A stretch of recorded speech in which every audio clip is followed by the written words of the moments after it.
Hello, everybody. It's your Wonderful Wind Maid, your Cruz Ship Servant, Chartreuse Proxy, ever and always at your service. Usually, I'd be having my Thursday streams at 9 because of family plans, but things actually got canceled a little early, so because of that, I'm actually getting to do my VOD review at my usual time of 8 p.m. tonight. It is the first day of February. Hope everybody's been doing well enough, and well, I am going to be reviewing one Mr. Tempo Page, who is in chat right here today. How are we doing all? So the main things to take away from this is oh, that's me opening up my YouTube tab to full emojis. I was watching them last night. I was watching Fuwawa's birthday earlier. This VOD is going to be mainly focusing on a unranked game, and if I'm reading my email batch, we're going to be focusing on positioning and man marking especially so. So we'll just break it down and just once again, we'll just see how things go with your positioning, how the game goes. Once again, this is always a blind review that I want to be able to showcase so that everybody can learn, and also like how I would react, because if I reviewed it before, it's a lot more hindsight that I'd be giving. But it was going to be focused on man marking, on positioning, and then afterwards, you also requested me to guess your rank. So I'll see how things go. And well, hopefully I don't embarrass myself with guessing your rank. Like a concern for my game to come after the challenger, but the thing is, like, you have muscle memory to have to break through with. I mean, you say that, but then like you got to see, like, if you were watching my YouTube videos this week, I got two offline Microstructures videos focused on Aimi, and well, that was really me trying to learn after watching the challenger. And did I miss a lot of opportunities because I didn't have my own muscle memory or positioning right? A lot of them, yeah. So there's no embarrassment on that side. We are here to learn, and yes, I will judge you, but it's judging you lovingly on your decisions to play and everything like that. Yeah? So let's just get right into it, honestly. So once again, main notes. It is an unranked game, so not too much pressure. So Aimi's app first and foremost. Hotshot prize fighter here. Ooh. Give me 1 second here. I'm just drinking some water real quick. Judge me to your heart's content? Well, fact is, we're judging in good faith and good fashion once again. We are here to help each other learn, yeah?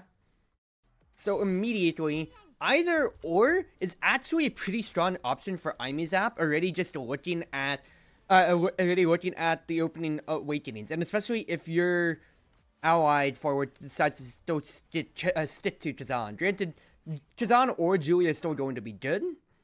Now, immediately here, my mind is jumping to survival metrics, because here, I already went over it in my Awakenings video. Hotshot and Prize Fighter, especially on a map that can be KO focused like Aimi's app, we are looking to two realms of play right here. And it comes to, are you going to be running for full core control, or are you running to convert KO advantages and just cascade a 3v2, a 2v1 against a goalie or so?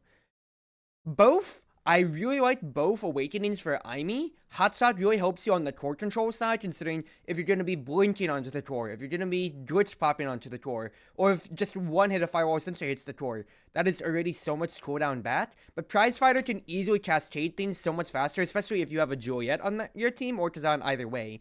But the thing is, I'm looking at the enemy team composition too.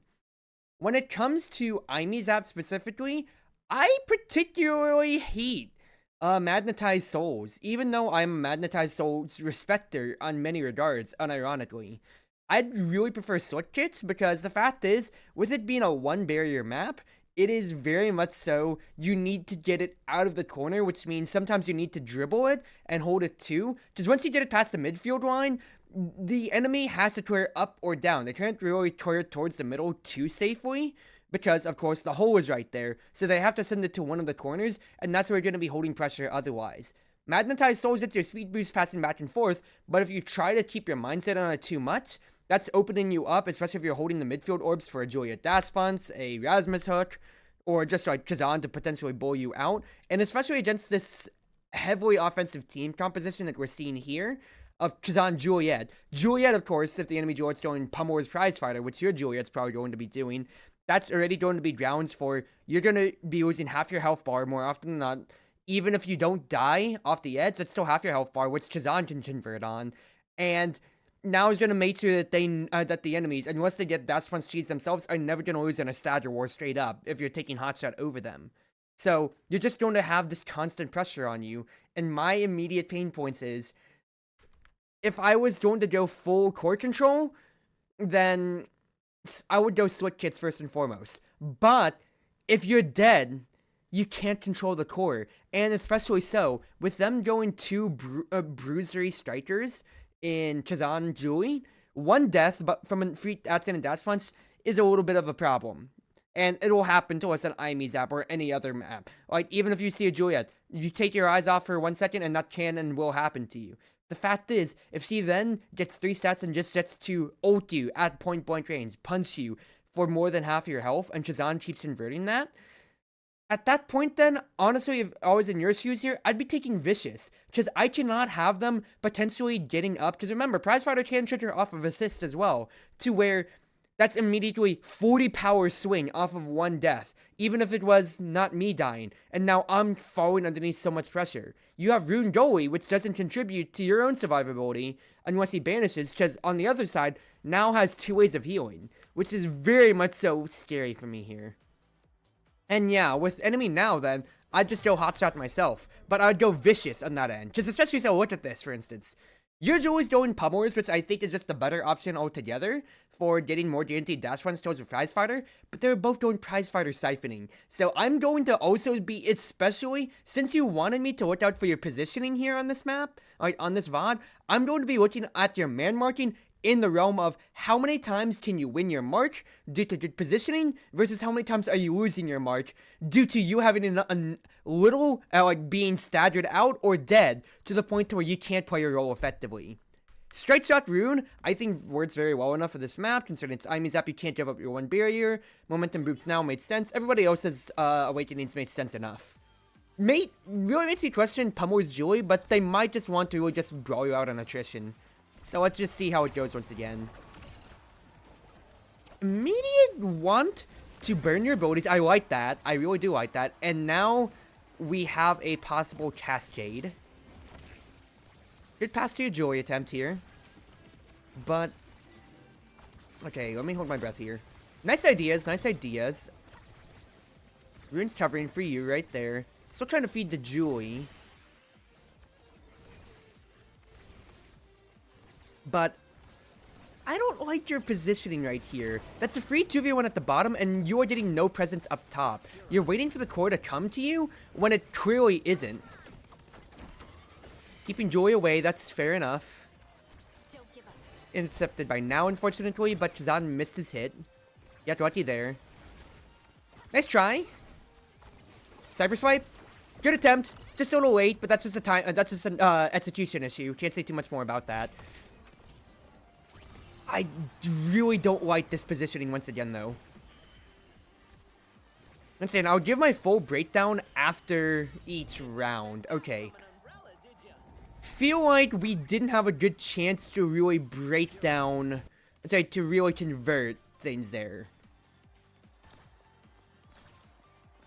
So let's review first stats. You are man marking Juliet, and you're going to be able to man mark her out through pretty much every situation, as long as you don't get dash punch, because you have superior range in all of your abilities. She has to get a kill on you to convert everything, whereas you, all that you have to do is just use your abilities and get past her. Hey, Calvin. So, what do you do immediately? You win first touch by cyber swiping. I do like you burning an ability. Cyber swipe or glitch pop will work, because you can just win first touch, and even with cyber swipe, you stun and send it downwards. Glitch pop to try to intercept Kazan on instinct. There it is there, and then you miss your strike. Can't say too much more about that. You're just trying to act on instinct. I do like your idea to try to send it down to Juliet, because since everybody's bundled up at the very top, that's pretty fine, all things considered. So, good idea to send down to Julie, and then once she gets the advantage, this is my question marks right here. You have the advantage because your Juliet got dash punch, and remember, she's running Pummelers, meaning she's going to be moving as much as she can, but she already burned one of her crucial abilities enforcing. Because when you tried to pass down to her, I'm pretty sure she punched. No, she stretched. Okay, well, actually, no. I'm being an idiot here. She dash punched. She has no abilities to force. So it's just a straight 1v1, and now still has her abilities up realistically in this situation here. So the question that I have is that even though, like, you are greeting for magnetized value, and you can still, and even though you do get it and get past a little bit, and get to move past Juliet here, if you're really just standing at this third, when it comes to, when the core comes to, you already have a little bit of a better positioning to be active. Because if you can intercept right here, for instance, like where my mouse cursor is, I don't know if you can see it, you can hold a tighter angle, force the goal barrier a little further, because instead, the core goes a little bit farther out, and now can reach the core a little bit first. Yes, he has momentum boots, but the fact is that is a little bit of a greed for magnetized souls, and this issue only gets worse, I see, as it goes on. A good pass to Julie once again. She has no abilities, so she can only send. Can't say too much more. But then you start falling back to your third, when you still have the clear advantage here. With Aimi's app especially, you can trust your goalie, and especially with them being a creation striker, to hold your third when you have the advantage when the core's on the enemy side, and especially when you have a striker advantage. You falling back leads Julie to try to use her ult and try to force back otherwise, and while she does win, fact is that it goes up to you, and then it's a dribble upwards, but you can easily cascade the advantage a little bit more. You still do win the barrier at the end of the day. That's still a good thing, but the fact is there's a difference between holding the angle farther out, and yes, you do get the ball back here, but if you're holding a little closer, for instance, if you're holding a little bit close, but if you're holding a little closer, like instead of falling back, you could have easily maybe been able to support with a cyber swipe immediately or a glitch pop, force it earlier, because even if after you get the goal barrier, Kazan's back, he's ready to start intercepting you, and then, you know, Rune's holding abilities afterwards. Strike with a 10 straight towards Juliet. Good try right there. But then this is my next question mark. Oh, Rune did use his strike shot. I do see the idea to want to hit it downwards after. I think you need to hit it immediately straight downwards or at an angle to where Rune can pick it up, because you sent it a little like downwards to the right, bottom right, to where Kazan should pick it up. That's just a little dribbling issue here. And then here's my problem again. You abandon the onus of the play after you hit the core. So yeah, Rune makes an anomaly, and then you immediately go back up. Where is your positioning here isn't even really being scared, or like trying to make use of magnetized souls ? You just abandon your Juliet to a 2v1, and now your Rune has to pick up the core at an awkward angle, which means Kazan can hold it, and even though Rune has a shadow swap, if he didn't have it, because he already uses anomaly, that still is a 2v1. Your Juliet just gets dash punched because what is the positioning? Enemy Julie sees that dash punch was already used. Enemy Julie sees that burst is almost there. She doesn't have to worry about anybody else because Kazan's looking at the core. So she gets to look at yours for free. You are putting no presence on the field at all, besides trying to leave yourself open for a core that's never getting past to you. So then you muck around for 2 seconds, and then, right here again, you have to burn an ability of Glitch Pop to try to intercept, and then you fall back to your top half of the map, to where you are zoned out by Kazan and Juliet again. You have to burn your abilities to intercept the core, and you don't even reach it. These are, remember my man marking video, everybody. This is unforced errors happening in real time from you right here. You are trying to keep yourself open and playing like a forward, to where if you get the core, you can then dribble it to a cyber swipe stun on the goalie, or dribble it to a glitch pop angle on the goalie.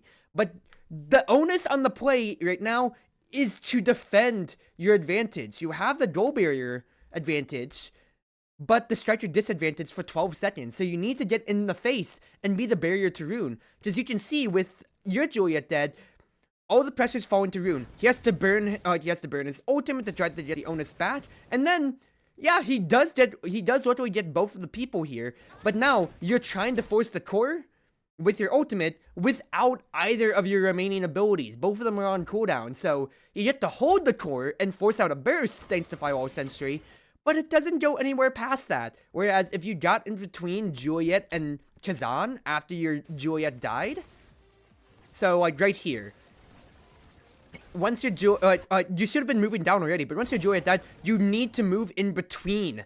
Don't, yes, using your glitch pop is fine here, but in a better universe, you really shouldn't have ever used it. You should have already been in between Juliet and Kazan, because now you know she has no glitch pop, and Kazan, unless he open forms primaries you, top spins you into, into the, what's his face? Into the hole here, you don't have any fear of death. You just need to get in between them now. Because it's a 2v1, and you need to be that wall for that 12 seconds until you get the advantage back, and then you can push the offensive. Instead, you are looking for an offensively focused mindset play when there is, once again, no onus for you to mate that. You shouldn't have passed down, knew it was too close to your design right after I shot it. I'll cover this once again later on in the set, but it's striking with intent is the other thing once again. Kind of like on my dribbling episode of School of a Mega well, it's just a striking with intent chapter on my School of a Mega Strikers video. But once again, if you were able to win your Strike Wars, and even if you weren't, Rune would probably eventually banish, and then you'd have the onus. Then you'd have Firewall Sentry, followed by your own Cyber Swipe still, or your own Glitch Pop, to actually follow this play up. But instead, since you don't have either of them, now you're following back, you're trying to make onus on the play. Now snipes control off of you, so you can't really say too much on that.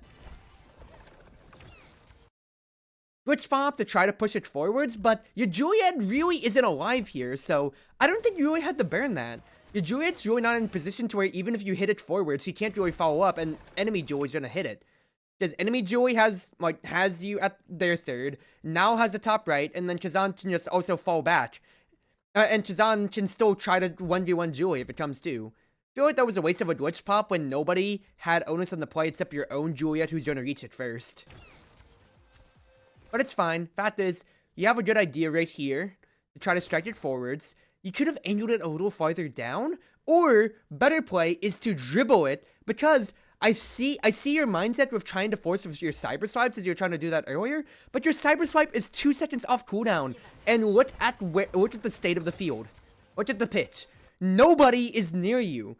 Now already used her proximity drone, so she can't speed past with momentum to try to hit it here. So you already have the idea to force with cyber swipes, probably from watching that Challenger Imi. So why don't you dribble it down here and wait out for your cyber swipe, or dribble it to get closer to your burst? You send it forwards optimistically, hoping that, oh, maybe now won't reach it. But already, you should intrinsically know, because she took momentum boots in opening draft. So now, onus on the play is a little awkward. You try sending it up to Julie for a pass, but fact is, you were looking for a forward-centric play this entire time. It comes to you, and then you pass up to where the entire enemy team is clustered. Pop retract does send it back to you, and now you look for your cyber swipe angle. Just a little off. Once again, momentum boots kind of screws that over for you with 1-2. Can't blame you there. That's just, knowing your Imi timing, so you might not be used to it. And then glitch pop up optimistically. Now, here's my next question mark. Retorted before the Challenger Imi video, haven't seen it yet, fair enough. Okay, well, not gonna harp on that then. But here's my next question then. You have your burst, so you need to make an egotistical play, and if you're scared of Juliet hitting you, just burst her, stat her out, force out resources, 'cause even though it's enemy now on their side, who can heal with proximity drone or lifelink, you are still forcing out a 14-second cooldown from proximity drone, or a 30-second cooldown from lifelink, which is much longer than your 9 seconds in cyber swipe, your 4 seconds in glitch pop, your 12 seconds on firewall sentry. You can make these plays. You luckily don't die here. You really just need to make your onus on the play. Because my question here then comes to, why'd you strike it? Where were you striking it to? Where was your intention to strike?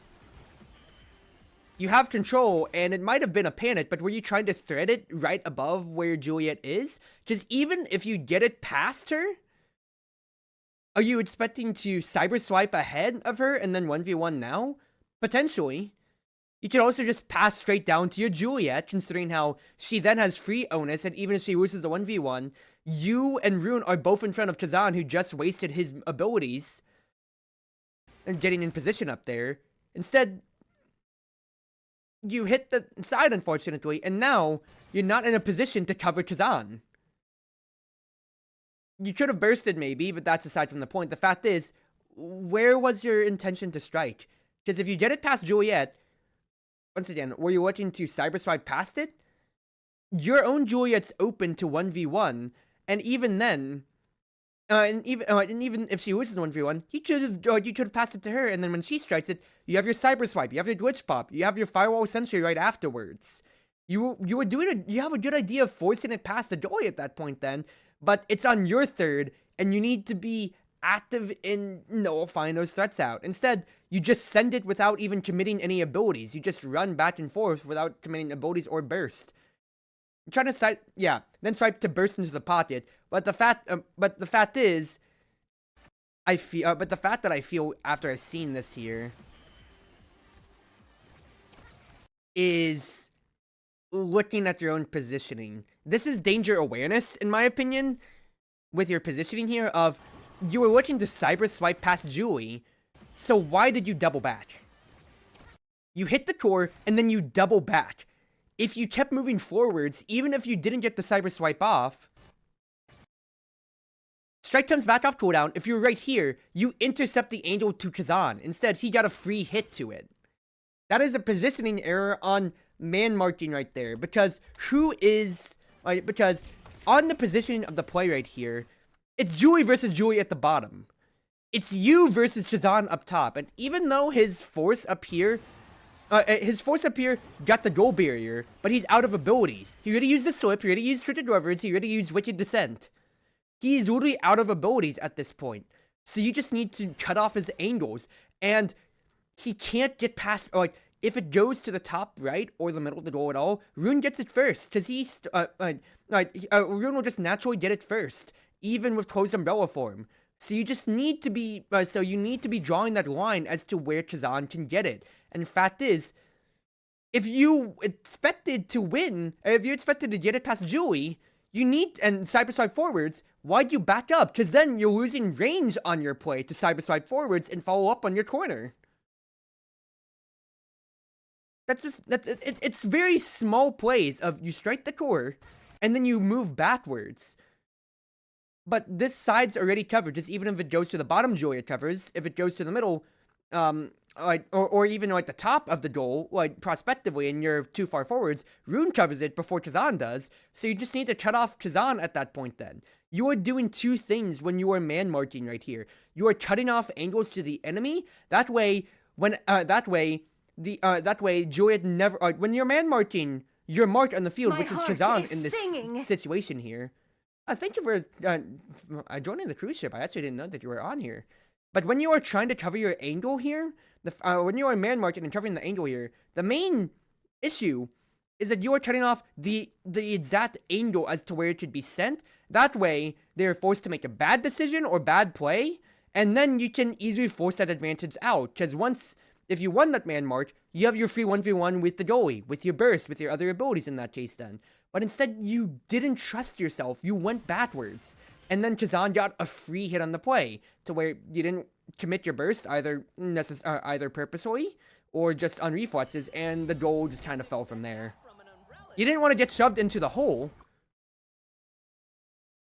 Juliet doesn't have any of her abilities after she tried dash punching you. Dash punch is 16 seconds and 7 seconds respectively. Dash punch. It's already out at this point then. Overtime starts ticking. 1 Mississippi, 2 Mississippi, 3 Mississippi, 4 Mississippi. You yourself got dash punched, so you know there's no fear. And in the force to get the goal barrier, Kazan already used all of his abilities. Into the skies, or whatever it is, Wicked Descent, the slip and Crooked Leverage. That's all 4 of his abilities besides Pop Retract gone. And he can't get it, and he can't get into the way. You are playing way too respectful at that point. And here's my question at that point then. Even if he tries to shove you in with Wicked Descent, you could blink out of it, or you can burst and hold core control. Because if he tries to Wicked Descent when you're getting it, you just burst then. You dodge his ability, and you still have onus on the play. You might not have been looking at it at that point then, but fact is, so like, he was out of abilities at that point. So, alright, that's the end of that goal. You didn't realize that he didn't have his abilities, so that's just how it goes. Fair enough. So, can't harp any more past that. You were fearing for Kazan's plays, but that is also just recognizing, how did Rune lose the barrier? Because Kazan used all of his abilities. So, can't fault you there, especially if you were trying to look at the core, but otherwise then, like, you had a good idea, it just came down to you trying to respect them. Fair enough, I'll give you that. Welcome, Tyler, to VOD review tonight. So, let's review the next tip. No, okay, actually, I need to pause that one second. One positive I didn't get to harp on enough is, yeah, winning first touch. Especially since it's you against Julie in an initial touch. Fact that you keep using your abilities to just win the war is really good because you keep it on their third. It's on their third the whole time, and enemy Julie even used her own burst to try to get it past. Optimistic pass, don't like it though. You have your burst though. I'm gonna be burst watching right here is the main thing. Ugh, I don't like that. I do not like burst as reaction. I really do not like it. Optimistic passing. Cutting off the Julie angle. Trying to see that. Get forwards. Get forwards. Use your ult at least if you're gonna die. Use your ult if you're gonna die at least. Once again, okay. Problems arising here. Problems arising. So, main thing to analyze is that off of the dash punch, enemy Julie has 2 stats of Prize Fighter. So let's get back to this. Win your man mark by cyber swiping immediately. My question though is, are you deliberately passing down? Yes. You cyber swiped and then you use your strike. Which people, yeah, need to recognize. If you hit the tail end of cyber swipe, you can strike to change the trajectory on it.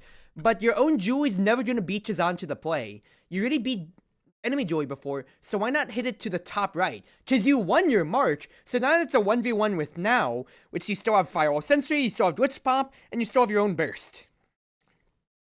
So why are you hitting it towards the bottom? I realize that it's an altruistic play towards your own teammate, towards your fellow forward, but they're Juliet. They can't beat Kazan to the core. He sends it up, and once again, you use your Glitch Pop to win it again, but you could have used it much better in the corner, because this is a repeat of round 1. You won against Juliet, but why send it down when your own Juliet can't win the man mark war? Either way, fact is, you keep it up, there, you keep it up, and then you're getting scared when it's on their third. Your Juliet's still at the bottom, and she does miss a Flame Fury, but now you're just leaving it open for, if Kazan hit, for the now for now's what's his face? For now Sentry Drone to hit it to your third, and now it's all falling onto you. Hi Lily. I probably would have used Firewall Sentry around this point here to hold control, because you're looking to try to find an angle for your burst. Yes, your Rune already uses Creation at this point, but if you use it now, then Firewall Sentry cuts off the Sentry Drone, and you can keep moving forwards on the play. You may be playing scared here at the moment for the enemy cooldowns, but the fact is, are you scared because you don't want to lose your burst? If you keep it on their side, you're opening up many more situations where you can use your burst. I can understand respect, but there's a difference between playing respectfully so you don't die, and then playing so respectfully you're giving up crucial win conditions. So, for example, right here, when you do use your Firewall Sentry soon enough, that gets the nerves of Juliet out enough that she has to waste her burst. That's good. That's putting the pressure on them and forcing resources out of them. She screws her thing up right there, and then where are you sending this Glitch Pop to? Are you expecting them to, like, are you trying to be reactive and expecting them to hit the core upwards there? When you can instead send it towards the bottom to try to follow up? Because since your Juliet has no stagger, she has to fall back here. So instead, as soon, like, it's literally almost a 1-2 from you, I see right here. Strike, Glitch Pop immediately upwards. hit it, like, you have onus on the play, and as you're backing up defensively, you know for a fact that even if you get the rebound, they could just hit it back down, and you are not there presenting yourself for the play. There's no follow-up on here. Stop the Chazan pass? I can see that prospectively, but the fact is you still also have your own cyber swipe coming back up here. And also, like, okay, might have just been, you know, might have just been thinking that they could get it quicker, but you already hit it down below. They both have to scramble for it, and your glitch pop, even if they hit it past there, it's already going to be past where the core would be at that point then. And then, again, right here, altruistic play. Your Juliet went for the orb, because otherwise she's going to die, and she can't let their team get more prize fighter stats. I can understand trying to pass, so you see an open lane right here, but you also have your cyber swipe to help the onus on this play. You're trying the midfield, and I understand this, but your Juliet is not in position to receive. You need to play more offensively, especially since you have your burst here.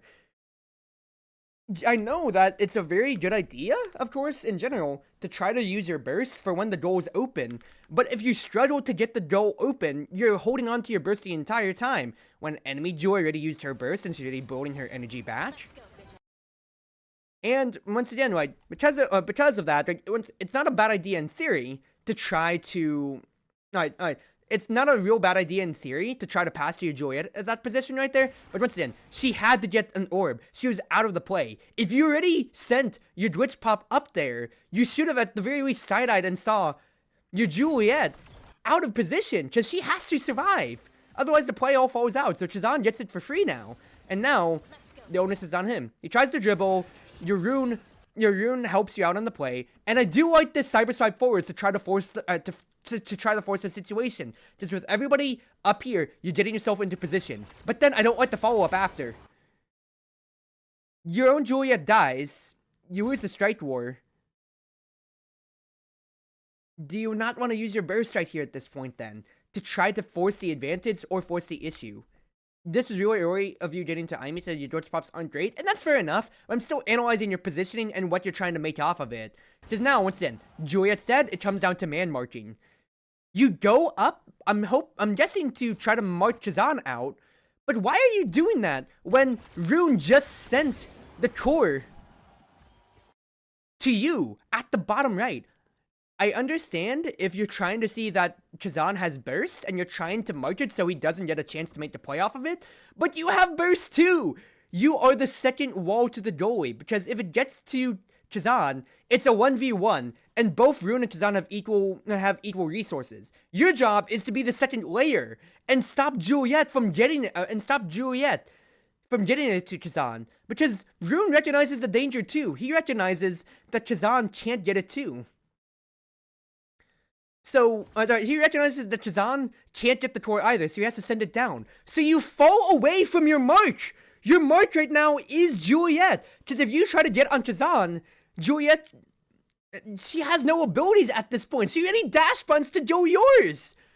You're ganging up on Chazan when he can burst and beat your mark at any time. You need to beat Juliet. You have your glitch pop, and you have your burst! You give up positioning by moving up to him instead of staying on Julie. You always sort of bursted. Yeah, you're holding your burst to on. Once again, I understand wanting to hold it for when the goal opens up, but if the goal never opens up, if the barrier's still up there, then now it can play so much farther forwards. The enemy team's gonna be so much more incensed to be able to use their own burst, and they're using it proactively. Yeah, Juliet had to use her burst, but that was to save their barrier, and it's still up because of that play. You fall away from Juliet here, and because of that, Chazan literally gets to use the slip and slip in, and then beats you to the burst war. And then this is where it gets weird. You panic strike, and then you waste your own burst, and Rune wastes his own burst. If he already used his, like, look, he already used his own burst right here, but you try to hold for 2 seconds. You lose your own burst on the play when you know Rune has his own. trust him to have it then. Because not only do you lose the barrier at the end of not only do you lose your own burst, Rune loses his own burst, and now there's no onus.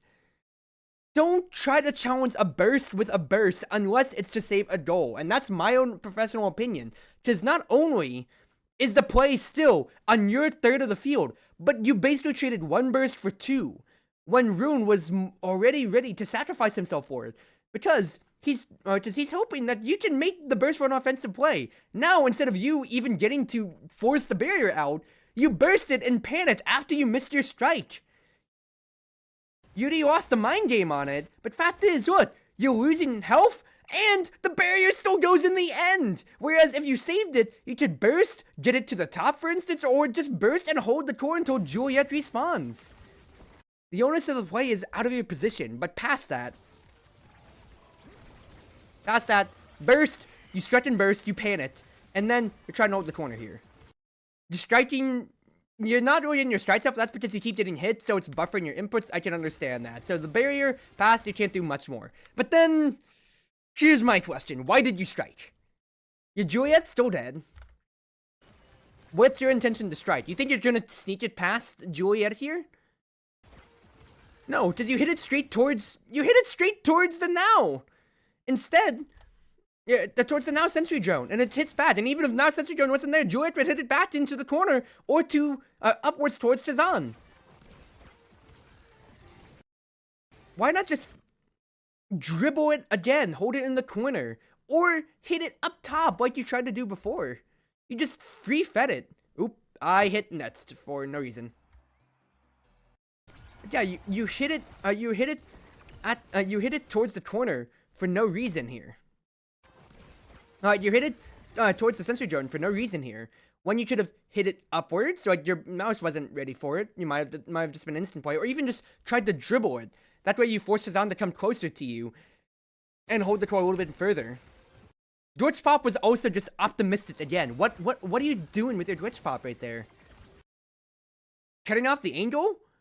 I can see that, but you already hit it downwards. It would take a second for it to come, so your timing's off, but that, once again, you said you're learning IME, so that is panic mode, I think, and, okay, yeah, you just said that was panic mode. So can't fault you there, but fact is, your head needs to be a little cooler on that end. Julie beats you on the 50-50, and Chazan's forcing pressure out of you. Rune has to burn his cooldown a little bit, and then here's where my question mark comes around to. Your Juliet's back, you're almost dead. You know you're probably going to die because Chazan already hit you out. Your firewall sentry's back up, and you already committed your cyber swipe. You finally have it away from the two forwards. Why not commit firewall sentry and hold it at the top here? Because you know you're going to die probably sooner or later at this point with how much you've been trying to respect and how hard everybody's coming in. So you need to burn already at that point then. Because now, onus is out of your hands, and, well, Rune misses strike shot. You're just smashing buttons? I can understand, as you said, you panic mode, but the fact is, cool heads prevail. And, well, I can't say anything much more past this, but if you don't, there's a lot of small plays that really cascaded, like you not wanting to use your burst once your Juliet died, for instance, that could have stopped you from having to panic and mash whatever right there at that point then. You have good ideas, but your execution isn't there because you're not used to IME, of course. Can't fault you on that end. But also, your positioning and willingness to commit, for instance, is really hindering some of your play. Alright. No commitment for Cyber Swipe, but you have your Glitch Pop. Yeah, yes. Hold it in the corner. That's a real good idea. So your Juliet can make the plays. Good. You're just kind of holding the midfield, though. Don't like your positioning, necessarily. Get it passes on. Commit. A little late, but learning IME moment. Don't know if you're trying to respect Chazan right here.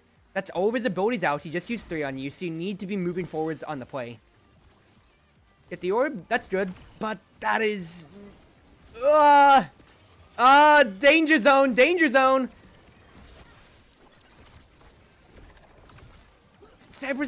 Firewall Sentry would have been better to do it earlier right there. Move it up. Where's the Firewall Sentry? That's a cutoff. Firewall Sentry could have been a little better, though. Good strike shot. You need to intercept the play sooner, though. This positioning ain't it, Chief. You need to intercept the play sooner. Your positioning, I see you trying to literally man mark, but you can cheat it because you're IME. You're IME, so you can cheat your man marks a little bit more on this end. Man marking, I'm seeing you trying to get in front of Kazan a little bit here, but what you're failing to do is using your abilities timely. You've been using it or losing it with your cyber swipe, which is good because you're trying to force it with your hard force ability, but your own others aren't really doing much else here. You don't have cyber swipe, so you don't want to. So you really can't win the war unless you want to commit switch pop out of order. Keeping it up, you dodge the firewall sentry drone, the proximity sentry drone, and it's past Julie. So now, good cutoff idea here. You're trying to cut off Kazan. You're keeping it at an angle that means even if Juliet tries to move past, she can't get it, and she commits Flame Fury to try to hold the core. Good here. Good hit to the top right. I have to give you props on this. So now this is the time for you to commit with Cyber Swipe or Glitch Pop. So your Juliet can help the play here. Glitch Pop, good here. Juliet gets the core soon enough. Good. Now here, at this point then, your Juliet has not committed any abilities to get the barrier. She's committed nothing. So at this point then, it's coming down, and look at the play. She gets a little marked out. One good idea here, potentially, this is a prospective idea, is you have Cyber Swipe still. So you can keep the onus on the play, and now, proximity drones to win the war. When you should Cyber Swipe down, potentially stun Kazan, and keep it on the corner for Juliet to dash punch. But instead, you keep holding here when there's no onus. Because especially, if it comes back to your side of the field, now it's on your third, and you're playing on the defensive, which could be your panic mode. Instead, this is the main thing that people need to realize. If you keep the core on the enemy side more than on your side, that is so much more pressure for them to burn their abilities to defensively keep their goal barriers from falling. They have to use their abilities defensively, while as you constantly find ways to hard force it in, for instance here. You fall back to your third here, but the onus on the play is lost, and now, like, you're trying to intercept with your glitch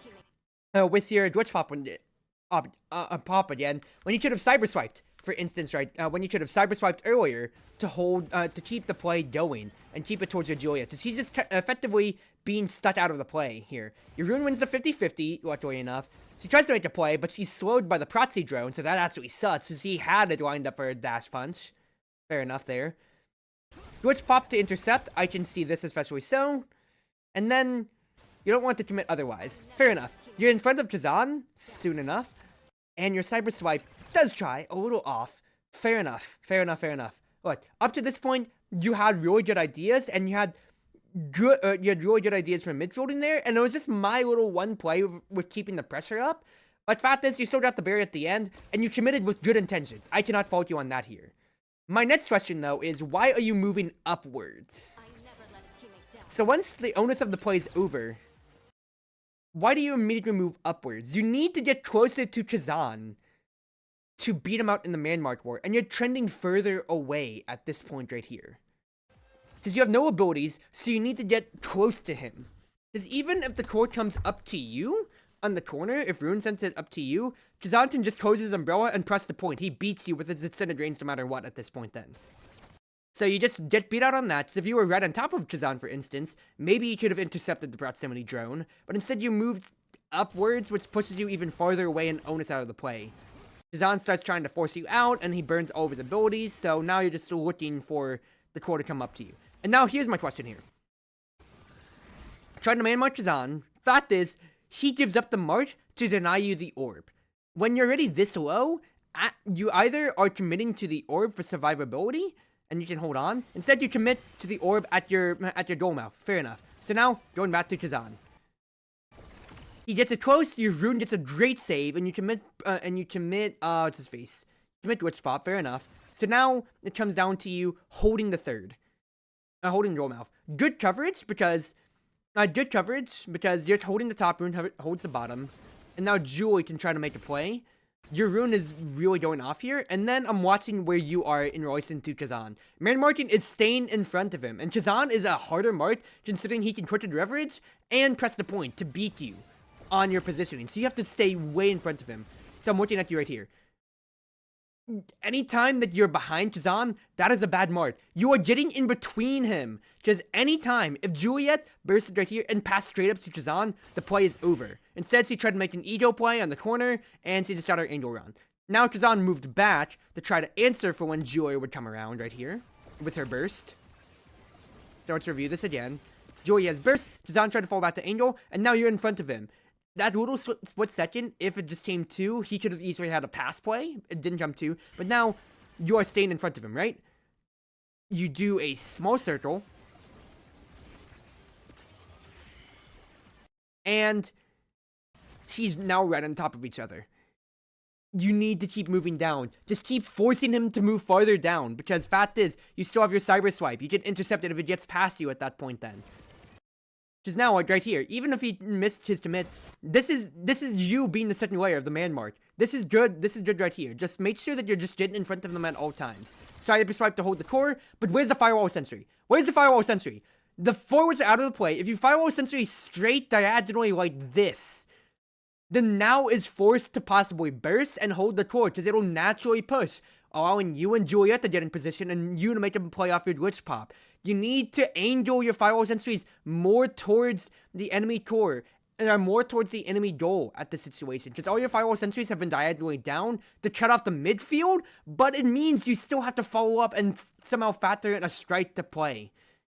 Firewall sentry is a ultimate with a huge cooldown, yes, but it forces the core along the play here. In fact is, with your Juliet so low on stagger, you need to help force it out. You need to help force the play along. You already committed your cyber swipe, so why not commit your ultimate as well?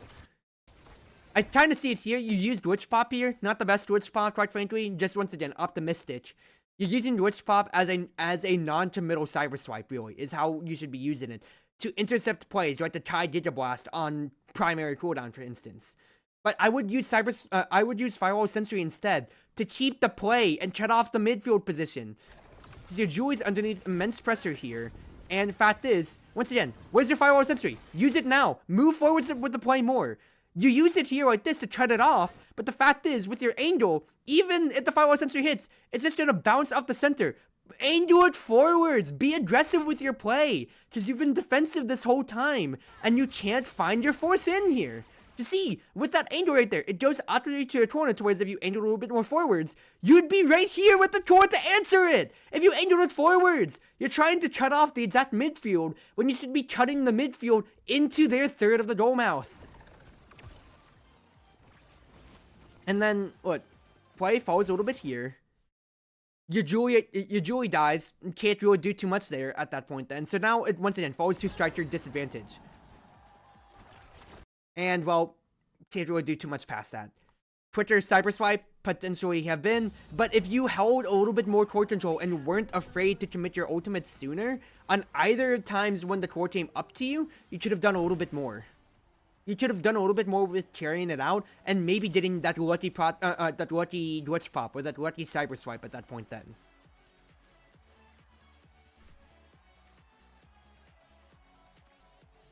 Kazan takes Stagger Swagger away from your Julie. That is way detrimental. Une gets Castellas pretty good. I'd probably be taking Reverb or Primetime at this point then. Fight or Flight honestly isn't bad. It actually does shore up your problems with... actually, that's a really good pickup. Didn't really think about it. Because even if you get staggered, that gets you another Cyber Swap to get out of dodge. And it gets you budget switch kits to pair with your Magnetized Soul. So you can actually try to make plays with it. Actually, good analysis. Good analysis. Because the main ones I'm looking at is 1, 2, 3 here. 1, 2, 3 here. Primetime, because you're already using glitch pops enough, you need to find other ways to intercept the core. Reverb, CDR is always good, and the stagger helps you out, but there might be Griefing Julie. Fight or Flight is good as well, but also then the Denial Pit would be Timeless Creator. That way now doesn't get a creation trait off of it too, and it allows Zero and Firewall Sentry to go up. So it's really 4 viable pits, because while Among Titans should be good, it does decrease your own value in Cyber Swipe, which have been your bread and butter with trying to get hits in. Joy gets Reverb, that's fine too. Just comes down to, did you want to deny now or not, I feel, is really what it what the draft came to be. Feel like the draft really benefits the enemy team a lot more though, because they get a lot more power spikes, but we're just gonna have to play it out. Glitch pop to win the war, good, and a lot more proactive, a lot more of a proactive firewall sentry. I do like the idea here. Why are you not destroying the now drone though? That's my question.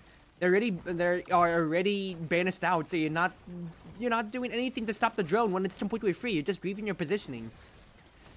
Nice try, good strike war win. Look, you're winning your wars, but you're trying to prospect with your cyber swipes and your firewall. You're trying to prospect with your cyber swipes and your glitch pops when you can just do something like that and hit it where the core is.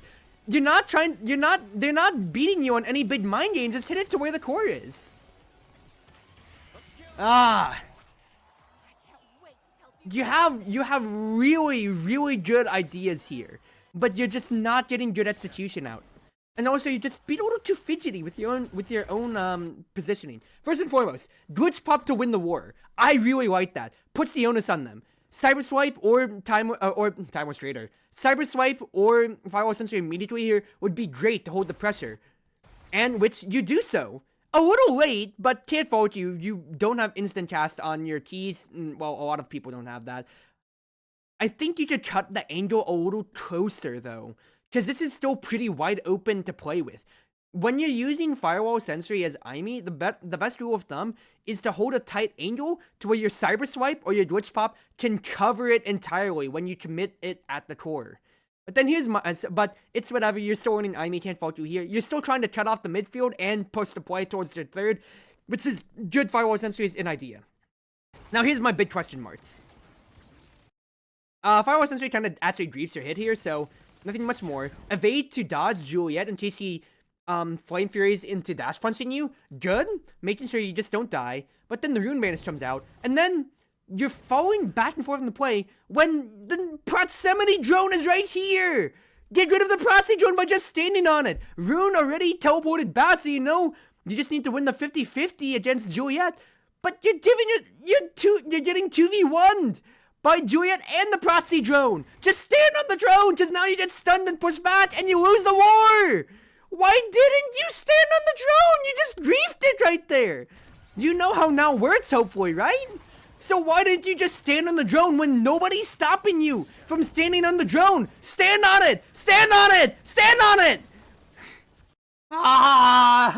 Core control falls out of your reach. You're falling down, hoping that Rune can get it to you now, but he has to get out of the corner. Good play to bring it down. And then Cyber Swipe with Glitch Pop. Just misses to try to push it in the corner. Can't fault you there. At that point, then that was just a miss. It's, you know, what can you do? You get stunned out, and then you move forwards in front of Kazan. At this point, then once you're on the defensive, you need to be committing because you're already losing onus on the play here. So you need to be falling back here. The biggest thing that I feel like you are being that you're being weirdly passive aggressive on is that you're trying to be a forward and moving and waiting for the core to come to you like you are right here, when you are more than already willing to hit the core forwards and then use your cyber swipe on it. Hit the core forwards and use your glitch pop on it. Help your Rune out here. You luckily win the strike war.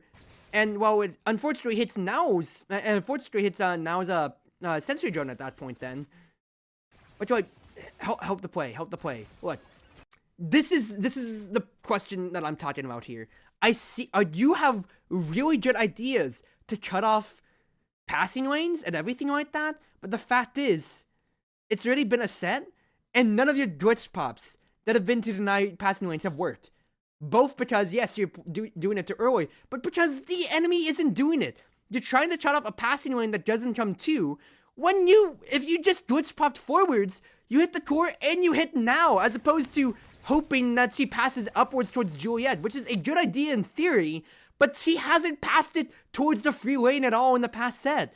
If you just cyber swipe with the intention of what a cyber swipe should be, of hitting now, and the core, you'd hit her and the core, and it gets past her at that rate then. Ton of time on Juno, so you're trying to use the Juno jump, which really doesn't work. That's very fair, but I feel that there's two different values with that. Juno Jump helps you cover behind where you jumped, and since you're invulnerable, you're just winning a war. Now, you're winning a 50-50 war, whereas with Cyber Swipe, you're winding up, and it is your hard force option because it stuns and hits whoever it hits, whereas with Juno Jump, it's you invulnerable, and you have to strike at any time for it, but you're just invulnerable only. This is your hard force option as, this is your bread and butter hard force option as Aimi. And you're using it well enough when trying to go for your forces, right, in the goals, right, in the pass set. So why are you trying to use it right to Juno Jump and cut off angles in that case then? Yeah, I'm seeing your reasoning now, and this is unfair criticism in that case then, but it's a hard force option, and you recognize it's a hard force option through your past goal attempts, so just stun the goalie instead of trying to make the 500 IQ play, because once you really commit, there's no blobbo to cover for you. So guarantee the play by stunning the goalie, like you've been trying to do before. Get Noodle put out of position by the Sensory Drone, so not much more off that. Lose the 50-50? 50-50, it's whatever then. And then you're holding this weird angle. You need to fall back and hold Kazan or get in front of Juliet. Because you're trying to be like, oh, Juliet's at the bottom, I'm up top right here, so I can cut it off. It's still on your third. Fall back to where Kazan is, so that way you can help the angle cut. He gets the goal barrier. Glitch Pop is real good right there. You see, that's exactly what I'm talking about, and what I echoed earlier. You're trying to be creative with your Cyber Swipe, and you can just use it to stun now, when you can just use it on top of the core. Whereas your Glitch Pop, that is a really, really good Glitch Pop up top. It shadows the core, it beats Now Strike, and it goes towards their third now. So Firewall Sentry should immediately just be used to try to cut things off, for instance, here. Because you have no more abilities, but you need to keep it on their third. If you Firewall Sentry, you cut Kazan off, you keep it on the bottom, which means he has to dash, potentially, and Rune can just easily mark it out with an Anomaly at that time then. You have no abilities, so you need to be rushing down to the play, which you kind of do. You fall back to your third, fair enough. Firewall Sentry here, for instance. Push the play, because even if you lose core control, Firewall Sentry covers you. You try to dribble it into a Cyber Swipe, 1-2. I like the idea, but I think it's a little bit of Iman familiarity, because push the point. Gets it a little past you. That's just Kazaning right there.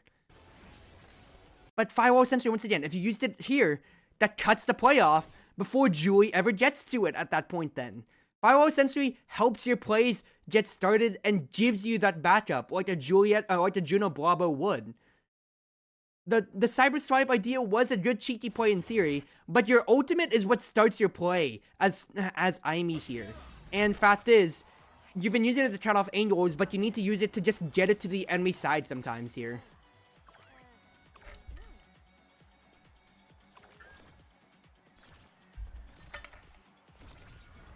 Poor actually spawns at the bottom for once. Glitch Pop! Ooh, that's a real good cutoff. Okay, I'm seeing that Juno mindset come into play here, but let's watch the full set.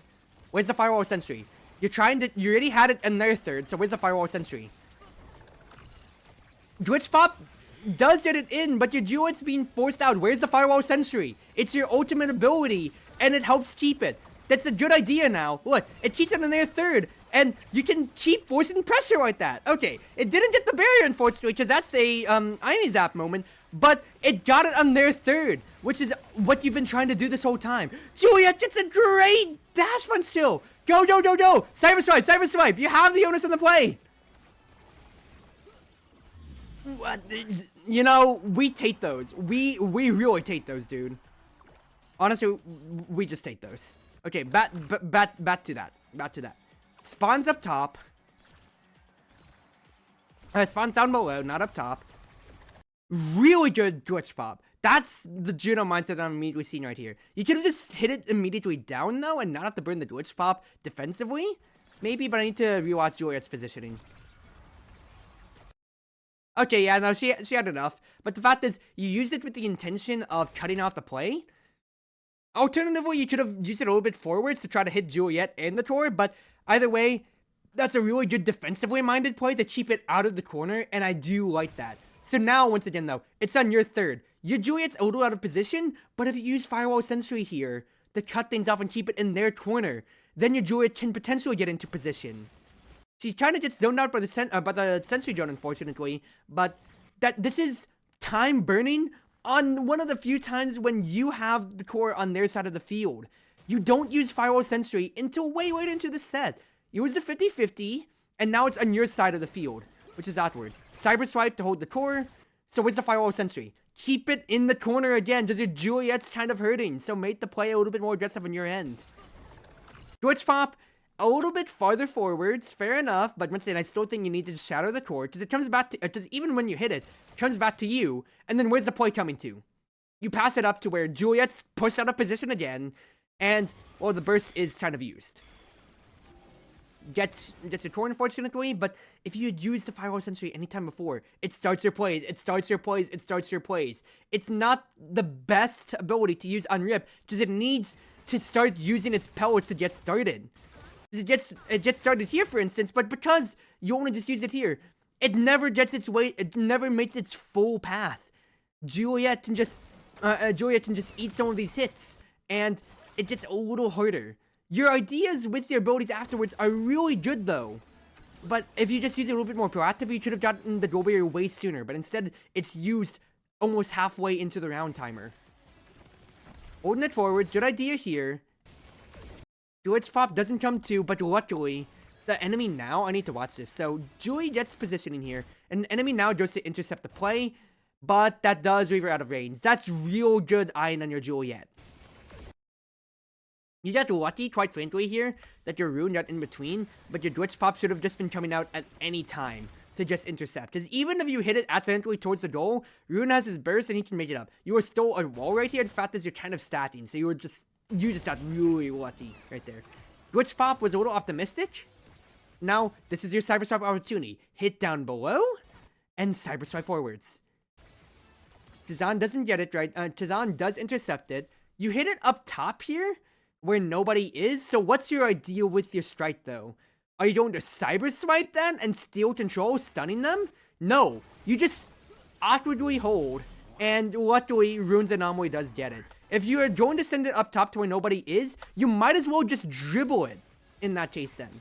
Because, right, Chazan's holding the bottom then, so why not just dribble it to the very top instead of at the corner then? Because then you can, you have all onus to Cyber Swipe then, and even if, like, well, either way, if you hit it to the corner, so what's the play? Hoping that Juliet wins thanks to her pummeler's speed?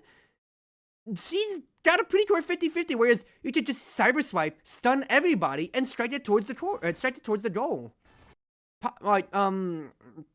Top spin and dash punch from any Juliet zone her out to the point to where it's just by luck of the draw that Kazan went into the skies that it hit. Like, I'm just really analyzing like what you tried to do for your strike right there. Like, were you intending to use your Cyber Swipe at any time at that point then? The fact is, you got lucky, so we just take those. Juliet wins the war. For inferiority positioning, you're holding yourself open right here. Cyber Swipe forwards. Good! Good! You see, this is exactly what we need. Because now, the onus is coming to you here. Good! Glitch Pop to try to get in between. Oh, that's so unfortunate. But your man marching is on. Cyber Swipe, get in between. Good! Good! Burst play on the table! Burst play on the table! You are so low on stagger, so you need to commit your burst anytime soon now. Because you're holding the corner and not die to Tizan, and you're trying to look at that orb. But you need to get in here and commit. Because now Tizan's really looking at you, and you're holding forwards for the core to come to you. But you keep getting knocked around. You're not setting yourself up to burst! Oh, that is so painful to see, because now all of that advantage is gone now. All of that advantage is gone, and so is the round. No, dude, no. You're being so scared to use your burst when you need to just commit it at any time. Because the enemies are gladly using their burst when it's up, even for damage at times, I am seeing. Or just defensively. Your Cyber Swipe here at the beginning is really good, followed by your Firewall Sentry. These are the angles that I'm looking for, to where you can easily cover. Even if you have no abilities, it's completely covering where the enemy is. It's forcing the two forwards to eat the hits, and giving you a free 1v1 if you can get it. Gets a little awkward, because Rune does banish, so now it's just kind of coming to you to a 50-50. But yeah, but watch here. Stuns Chazan, that's great. For the for your Glitch Pop. why don't you send it down to your Juliet, who has free onus on the play? Even if you stunned him right there, he could just burst, even if you sent it past. And that is a problem. If you have your burst, yeah, you're being greedy with your burst, and it's literally use it or lose it. And guess what? You lost it! You lost it! Use it to open up the goal, because when the net is open, that's when Now has to play farther back, and she can't support her forwards. That's when her forwards have to play more defensive. But until the goal is open, and especially on a one-barrier map like Imy's app, it's a lot harder for Juliet herself to want to commit to a dash punch. It's a lot harder for you to find those open angles. Because, what, you lose it right there. Cyber swipe, good. Burst! Burst! You have enough range to hit it right afterwards and get control. Burst protects you from Tazan, who uses his burst to get you staggered. Not even for core control. He's actively using his burst to kill you in his win condition. You're not getting to use yours. So now, like, fact is, what, onus is out of your play. You're playing towards the corner, so it's a lot harder to kill you. That's fair enough. But fact is, now, where are you? Just even if you're not dying, your entire impact on the play's gone. Glitch pop to potentially intercept the core towards you. Cyber swipe in, and that's a good idea, to try to get in between and get in here then. And then my biggest questions otherwise is, you're holding the corner right here, for instance. Get the orb! Your mouse cursor is literally on the orb, my man! He could potentially become unstaggered. Do you think Now is gonna use her sensory drone back on you? She's committing her lifelink, and she's not there. Even if Tazan looks at you, he could burst to evade him at that point. Because an orb will fill at least a notch on your health. You're almost back to half health, which is where your stagger is, to where you become unstaggered. Instead, you zone back before you go for the cyber swipe. Like, what abilities has Tazan used at this point? You're gonna use Into the Sky and Wicked Descent. He used both Pop Retract and Crooked Reverence, and then he used Burst. He doesn't have any of his abilities for the next 10 seconds. 36 seconds here. The orb spawns in at 30, 4 seconds before any of his abilities, and both forms are opened up at this rate. You know he has no abilities left. Get the orb! Maybe it's panic here and you're not trying to die, but if Tazan's pressuring you, you should recognize he used all of his abilities hitting you. Why are you at no health? Does he use all of his abilities? Get the orb!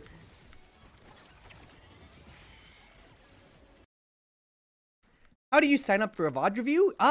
You can send it at my email at chatreuseproxy@gmail.com. That way you'll be on a link for my weekly VOD reviews. I have one more VOD lined up next week, and then I'm actually fresh out of VOD, so I will gladly take anybody else for this weekly content. Also, I realize my VTube studio is frozen on me, but quite frankly, this expression is mirroring exactly what I feel about the situation. Get the orb, dude! Legitimately, get the orb. Help yourself so badly. Oh, Peepo Talk. My VTube model's catching up with me. Alright.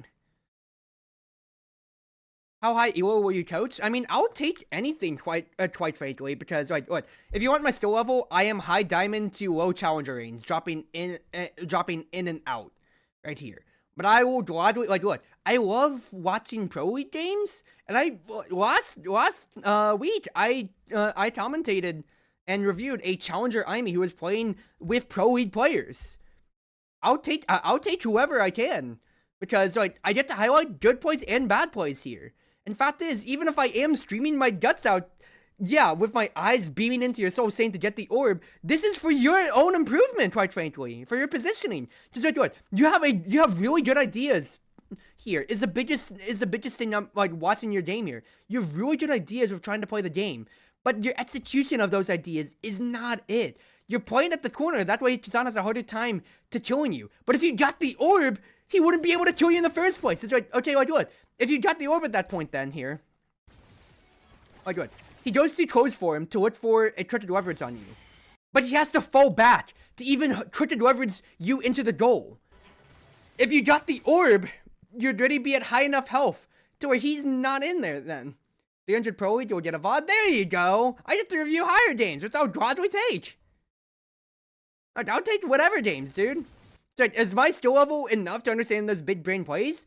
Hopefully on rewatches, is like what? That challenger Amy from last week had really good forces with her cyber swipes and what she wanted to do and everything like that. And I'll gladly review whatever I can if you want me to either key in on something like how tonight's VOD is positioning and man marking, or if you just want to be like, hey, I think my Amy's pretty good, I think my Julie's pretty good, can you do this so you can highlight how good it is? Yeah, it's an ego boost, but quite frankly, it's really good to get to showcase to the community why this character's high level, or what you should be doing at this high level, like with with the challenger Amy last week.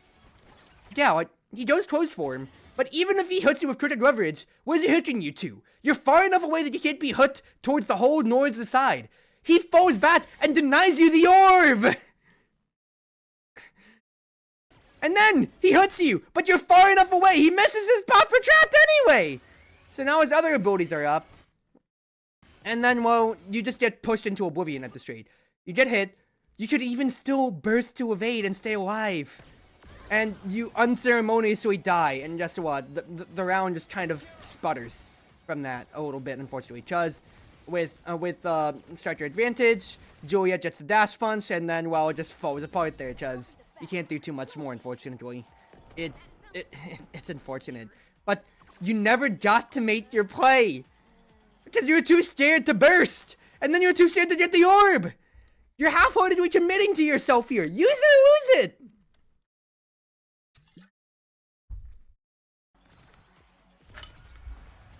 Alright, spawns down to you. Glitch pop.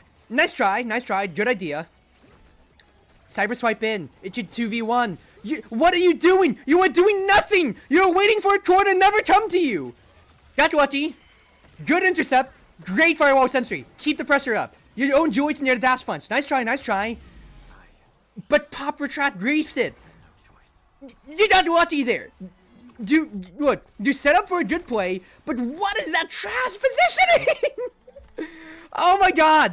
Look, it's one thing to have the feel to yourself and be like, if the core comes to me, I get it for free and I get the onus on the play. But it's another thing when you get situations like this to where enemy Julie's out of the play, your Julie's trying to beat Kazan. You could easily 3v1 here. Just even if Juliet gets the core up here, your teammate is your goalie's Rune, who can make an anomaly and cover the top. Get in between the play instead. The core is never coming to you. Kazan will cut you off. Where are you man marking him? You are not. Are you trying to man mark Julie? She already fell back. You are holding up top for no reason. Rune has to burn his unstable anomaly to hold the play, and you're waiting for the core to come to you, when you could just get in between, because even if you go down here, and you have to hit the core up, your cyber swipe beats everybody on the field to the top half of the map. Your glitch pop beats everybody in the top half, but you need to put your body there at the bottom to guarantee that it comes up to you, just through Rune getting so lucky with helping out, with burning both his abilities. He defends the goal barrier because you weren't there. It was just a straight 2v2. Your teammates did a great job on that. Luckily, now you get up to it, but you still had to commit your cyber swipe right there, dude. So yeah, you hugely overcorrected and now have the opposite issue. Yeah, you are trying to make a play that is never gonna happen. You need to make your own play happen. Just even at that miracle, after your teammates got the core to you, you burned your cyber swipe to hold control. What? Glitch Pop tried right there to try to beat the nerves on now. That was a good idea in practice, but then great intercept. And then what? Once the play happens, your mindset is really good. You're firewall censoring now on the corner to where the goal barrier is pressured. You're glitch popping proactively. But until the play gets started, you're struggling, you're drowning, you're not man-marking at all. You're leaving your teammates out in position. Because man-marking in essence isn't just, oh, I just win the play. I made sure that I'm not being man-marked. It's both ways, and making sure you're open for the play, but denying the passing lanes. It's good that you are recognizing this too, watching yourself back. But in the moment, here, I am very much so criticizing you on this. You Juliet, unfortunately, missed the dash punch right there. Got lucky. But the pop retract from Tazan griefed it hard. But Look, that all cascaded MVP play to Rune on that end. But you got the goal barrier, which allowed Juliet to keep pushing the issue. Because your Juliet is being very competent with dash function and trying to get those plays started. But until then, it is so hard. Because once the goal barrier is up, you can see everybody's trying to scramble all together and they're stacking. And Jazan griefed the play, unfortunately for them. That's what you need. You need the goal barrier just open for your team to start going. Well deserved, well deserved. Well deserved up until that point then. But once again, like, it was just that one sus positioning. Glitch pop to intercept, good. You're moving up to beat Juliet. I really like that. I really like that play. It's disrespectful, funny enough, but I really like it. Cyber strike to guarantee it, good. Glitch pop, good. Dribble, good stuff. Wait out. Amazing, holy crap, dude. That is great. What the heck is that turnaround? What is the turnaround on you right there? Dude, I'm in astonishment. You literally just flipped the switch in yourself.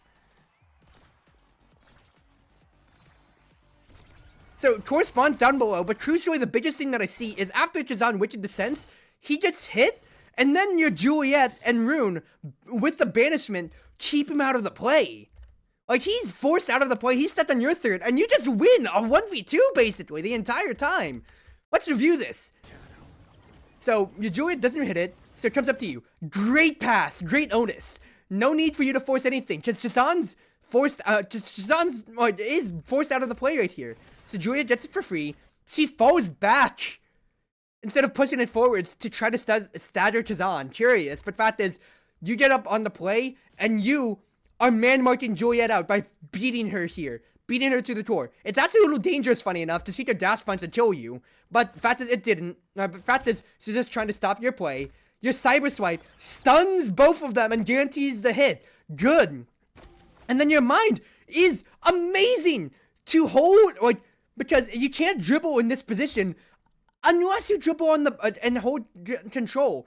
Because if you do nothing, they just have the free strike. So you dribble it on the backboard, which is a great play because you cheat your mind with glitch pop. Amazing.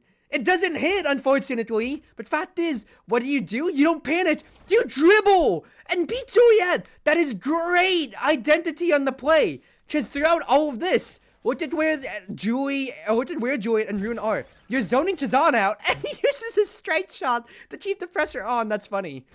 That is pretty funny. But they're both zoning Chazan out, and okay, she used her dash, unfortunately. But fact is, she gets the orb, and that fuels her burst. You dribble again, trying to hold it on the corner. Just since you have no cooldowns left, you are keeping the play firmly in your control and waiting for that for the cooldowns to come back or Juliet to come back, which is great. Just look at that. 1, 2, 3 dribbles, and even though you send it forwards, Juliet gets her burst and wins the set.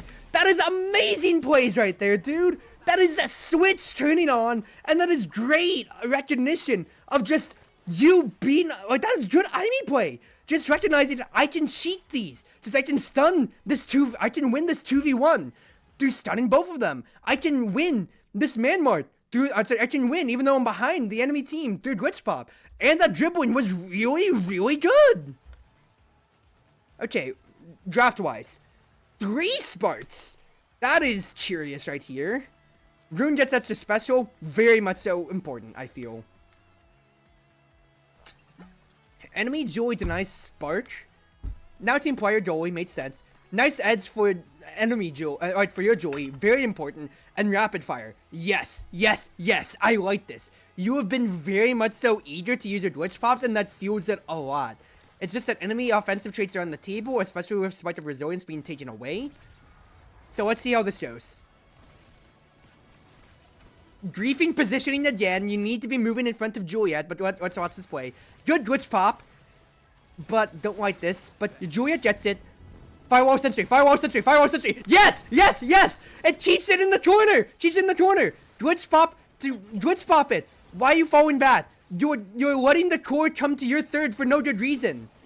Glitch pops. You have extra you have prime rapid fire. So use some glitch pops on the play. Good try. Nice try. It's a little awkward, but it goes down to Julie. Glitch popped intercept. Good! Good idea! Good idea, good idea, good idea. Jazan's panicking. Tried to win the 50-50. Ojin. Good glitch pop! Yes! Yes! That's exactly it! That's exactly it! This is exactly what you need, dude. You have rapid fire. So glitch pop goes from a 9-second cooldown to a 5-second cooldown, just about. You're a very inconsistent player in hard carry just from around the whole match. Well, that's not a good thing to admit to about yourself, though, dude. You want to be able to consistently be a closer, be a consistent force on the field. If you are not, if you can say that, hey, I'm a very inconsistent player, and admit to that, that's not good. This is why we're doing these VOD reviews, so we can shore up these weaknesses. So, beginning of the play, corresponds at the bottom here. My issue is, once again, Juliet is watching Kazan at the bottom, and she can do that a lot more because of Nice Ed. So you need to man-mark other Julie here. You are waiting for a play to happen again at the top. Julie just gets to walk past you for free, and Flame Fury for free. Even though it doesn't hit anything, it forces Rune to teleport out, and guess what? If you were in front of Julie or here, you'd intercept the pass before your goal barrier went. Instead, yes, you get onus on the play, but you still lost the goal barrier. Bad play. Bad positioning. Get in front of Julie to man-mark. Glitch pop to try to beat now. Good idea here. And yeah, look at your cooldown with rapid fire. 5 seconds and then 3 seconds because of hot shot. Legitimately. So keep burning. You sent it straight right there. I do not like that. Fact is, you should have done a little bit more. Glitch pop. Really good. But then, why don't you commit a cyber swipe? Why don't you commit a firewall sentry now? Because it's still on your third and you can cut things off. Instead, you just hit it towards and hope that now doesn't maybe hit the core first. Your abilities are made to guarantee these plays. So use your cyber swipe with after your strike, for instance. Luckily, your Juliet is able to get the core in. Now use your cyber swipe, and then after the banish, use your firewall sentry. Good stuff there. Move up with the play.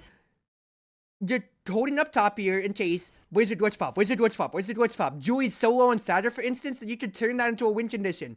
Use the glitch pops. Even if you don't hit the core with it, that's a 5-second cooldown because of rapid fire. Use the glitch pops. What's your position? You're falling back defensively when you should use glitch pop to intercept the core, hit it towards the corner, and let your Julie have onus on the play. Where's the glitch pop? Because now all of the play is out here. Yes, you're going in and marking Kazan out defensively, holding the top half, when you should have used glitch pop way sooner to keep the play on their side of the field. If Julie has no abilities, so she already had to use her dash funds to force the barrier. So now it's getting awkward. Kazan gets to watch in front of you. You're holding up top behind him again. Glitch pop! Glitch pop! Glitch pop! Your Juliet wins the strike war, luckily.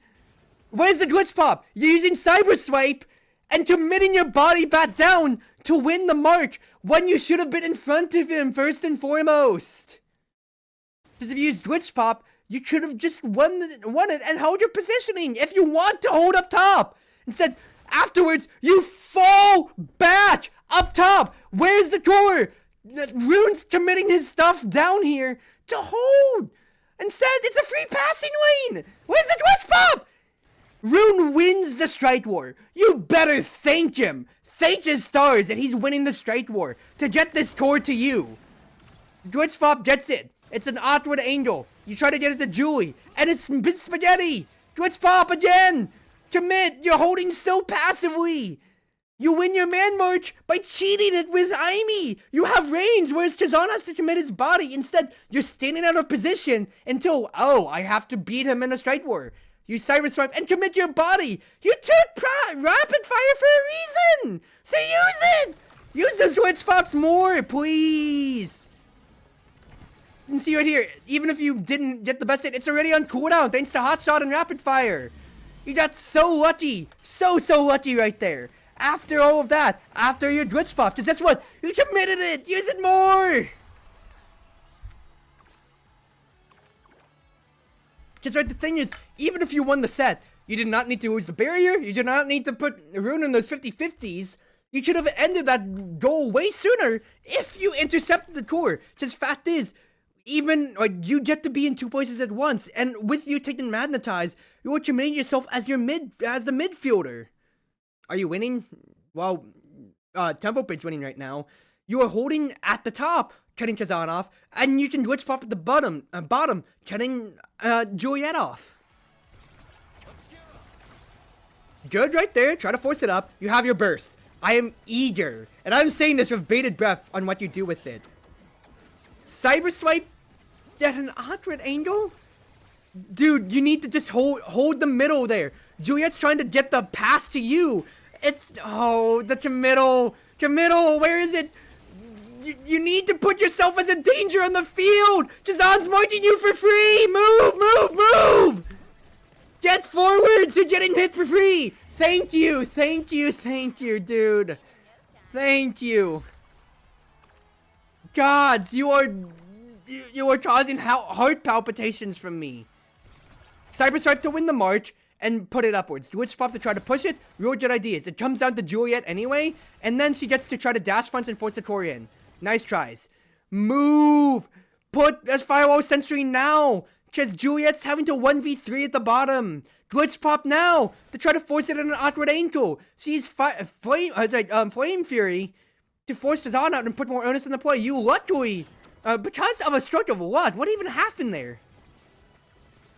Now hits it. Sensor drone hits it. Proximity drone hits it back into the barrier. It's whatever. And then you commit the firewall sentry at that case then. Who are you cutting off? You have to wait for firewall sentry's projectiles to already travel. So instead, put it forwards to where it could actually pressure the goal. You're cutting off your own angle at that rate because you already have burst. Move downwards. You don't have to make a greedy play. Move to the center of the goal mouth because Juliet clearly passed it towards you. You're out of burst range. You have the win condition. And you know Chazan's going to immediately be locking eyes with you. You move backwards again after glitch popping. You have onus on the play to cheat the man mark because you can burst and beat him with size. Why are you falling back? So at this point then, Rune loses it because he just misses a strike shot. He uses his burst himself to defend the play, and then look at your position versus Chazan. Move in front of him, because you're trying to optimistically be like, if the core comes to me, I can cyber swipe and then burst, and then I win the war against the goalie. But you're losing the war against Chazan! Either get in front of him, or stay in the forward position! Like, look! He's zoning you out the whole time, even when you move forwards after, ooh, the pass came to me. Top spin, hits you out. And then you get marked out again. You get stunned thanks to Wicked Descent. Now, he pop retracts on you. Only by the grace of him not cricket leveraging first before pop retract do you finally get in position, burst, and close it out. Dude, good burst, but put yourself in that position sooner. Because the sooner that you burst, the sooner the set ends. And the sooner that resources don't have to be used. Because you didn't burst earlier and because you didn't set yourself up earlier, your own rune had to defensively burst. And those little macro plays can easily decide sets so easily.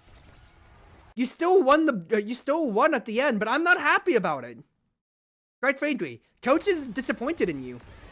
Oh no, Joey. Oh no. That is a funny interaction play.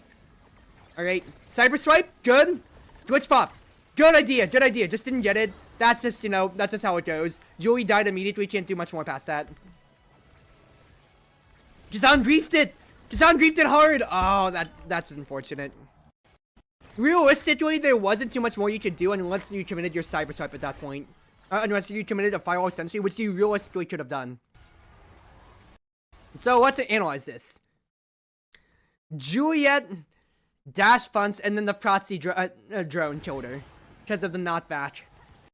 So, good idea there. Because Julie's dead, you just need to keep the play on their side. So, push in the corner followed by a glitch pop. But a trick leverage kind of puts the onus out of your play. Flame Fury does make it hard for you. You could commit Firewall Sentry to stop the momentum, since the Firewall Sentry drone spawns right behind you. So, that could immediately stint Juliet's core momentum.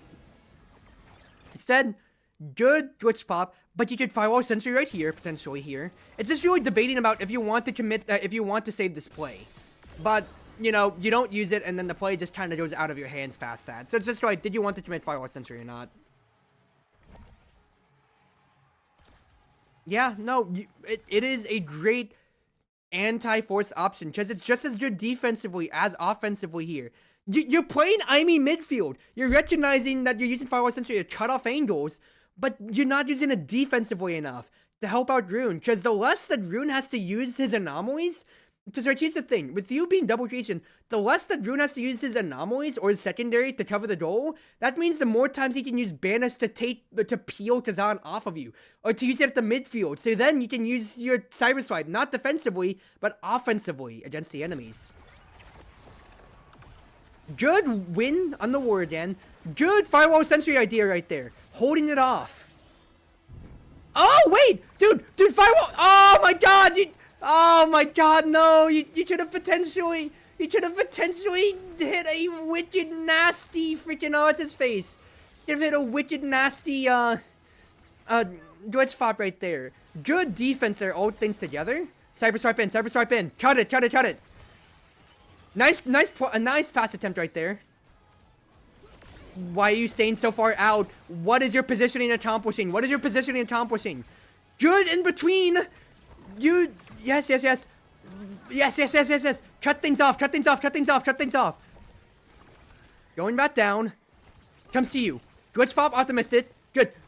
Nice. That's good. That got really dicey right there, but we will gladly take that. Dude. That is a good pass. Pass in between.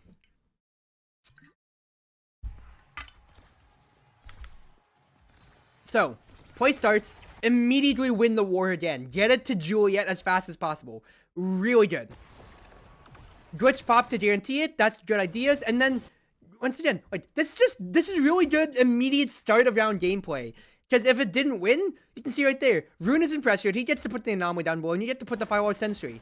Then you immediately start moving up, and then, unfortunately, you just get hit right here. My immediate thought was, could you potentially glitch pop the core, but no, it was banished as well. And you just get caught on the edge. Well, Kazan really hasn't killed you otherwise on that end, so I can't fault you right there. Things kind of fall, and I just want to highlight your teammates right here. They're doing a really good job. Because Kazan tries to wait things out. Rune cuts off with his anomaly right here. Cuts off the immediate close angle, and then he stands at the corner. Unless Kazan really hits it at the perfect angle to bounce it on the corner, he tries to wait things out on the nerves at that point then. I had no idea on what to do when they did banished. Honestly, right there, you fall back, you let your glitch pops do its thing, and then wait for Cyber Swipe. Because you have your cooldowns, right? Yeah, your Cyber Swipe's almost on cooldown. You either get literally on top of the core and try to win a 50-50, or you fall back, because Juliet has the entire bottom, and just let glitch pop do all the work once it becomes unbanished then. But anyway, yeah, once again, let's highlight your teammates. Anomaly cuts off the angle right there. Juliet gets in front to win a 50-50, and Rune's covering the bottom there. He's doing a really good job trying to cover this goal, and Juliet misses her strike, but instead just punches. That way Kazan can't even win the 50-50. She just wins it 100%. Great defensive work, and onus. And then look at your Juliet's position. She just stands in front of where Kazan could potentially be, taking advantage of her nice edge. So Kazan kind of griefs. You immediately glitch pop to try to cut off in case it passes up to Juliet. Good idea right there, considering she's your mark. Your Julie is cutting off Kazan, which is great instead. And now she's looking for a play here. She's not committing because she's low in stature and she probably doesn't have her cooldown. So she's looking for a pass to you. Pass back. And then at that point, then you should be angled for a Cyber Swipe earlier. Because you're just optimistically holding at that case then. Potential glitch pop. Yeah, nice try. You need to be moving down, though. As soon as your Julie's dead, move down. And Kazan is your first priority. Because if it goes up to Juliet, then you just march her with Cyber Swipe at that point then. But good Cyber Swipe on your end. And then, well, once again, glitch pop, hold. That cuts off. Really good idea then. Because even if it goes down, who's down there? Nobody is. Even if it hits a sentry drone, ruined and cover. So now you just need to try to man march otherwise, which you don't have the speed for. And then once again, good play. Send low, keep it away from Chazan until you see pops and then Twisted Leverage. And then you just cut off the angle. Because the Glitch Pop tries to cover the bottom. And then you just did a, well, nice 50-50 play. Nice 50-50. You just cut off the angle and you win the set off of that. Can't say too much more on that. You won it that time, and well, you win the set. So overall, a pretty good round right there. Small things, but pretty good round, all things considered. Ooh, there's a lot of things right here, quite frankly. Joey gets 1-2 punch, really pairs well with nice edge, puts a lot of pressure on. Rune gets specialized to deny from Kazan and make banishes a lot more important. So you'd be looking at both diff, superstars, or twin drive, I feel. Or demo, actually, because either or. Like, both diff just hits a little bit more impact, but actually, yeah, you're not killing. So demo is actually the better. Did I just see both diff and I see size? But I always forget demo gives size. But yeah, no, playing to your win condition of Cascade your Gold Bears. So now you're playing to that solidly now. Win your war again, great idea. Firewall Sentry, good. Now you get it, both your cooldowns are back. Julie's almost dead, but the fact is, you can try to make an onus on the play. Look, yeah, you see, you said you don't know what to do during a banish, but you had the idea right there. Now, I do think you need to be moving up more, considering your Juliet's out of the play. You got buffered out. Oh, you got buffered out, and then you got killed because of the drone. That's unfortunate. Okay, you had really good ideas there, but positioning error midway through that round. So once again, trying to beat Joy to the set, good idea, and well, your firewall censoring again. No complaints here so far. Oh, shoot. The minute of ads is killing you. I forgot to run ads earlier. I am so sorry. I am so sorry about that. I got so invested that I forgot to run ads and have pre-rolls, Joe. Tell me when you're back. Or I guess I'll have to type it out to you.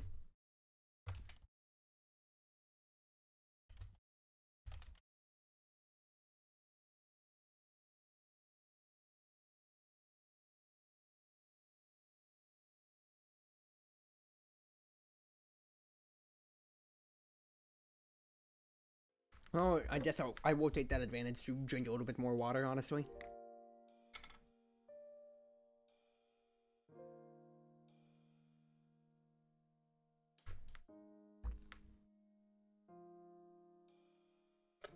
Okay, sorry about that. I was analyzing this goal right here.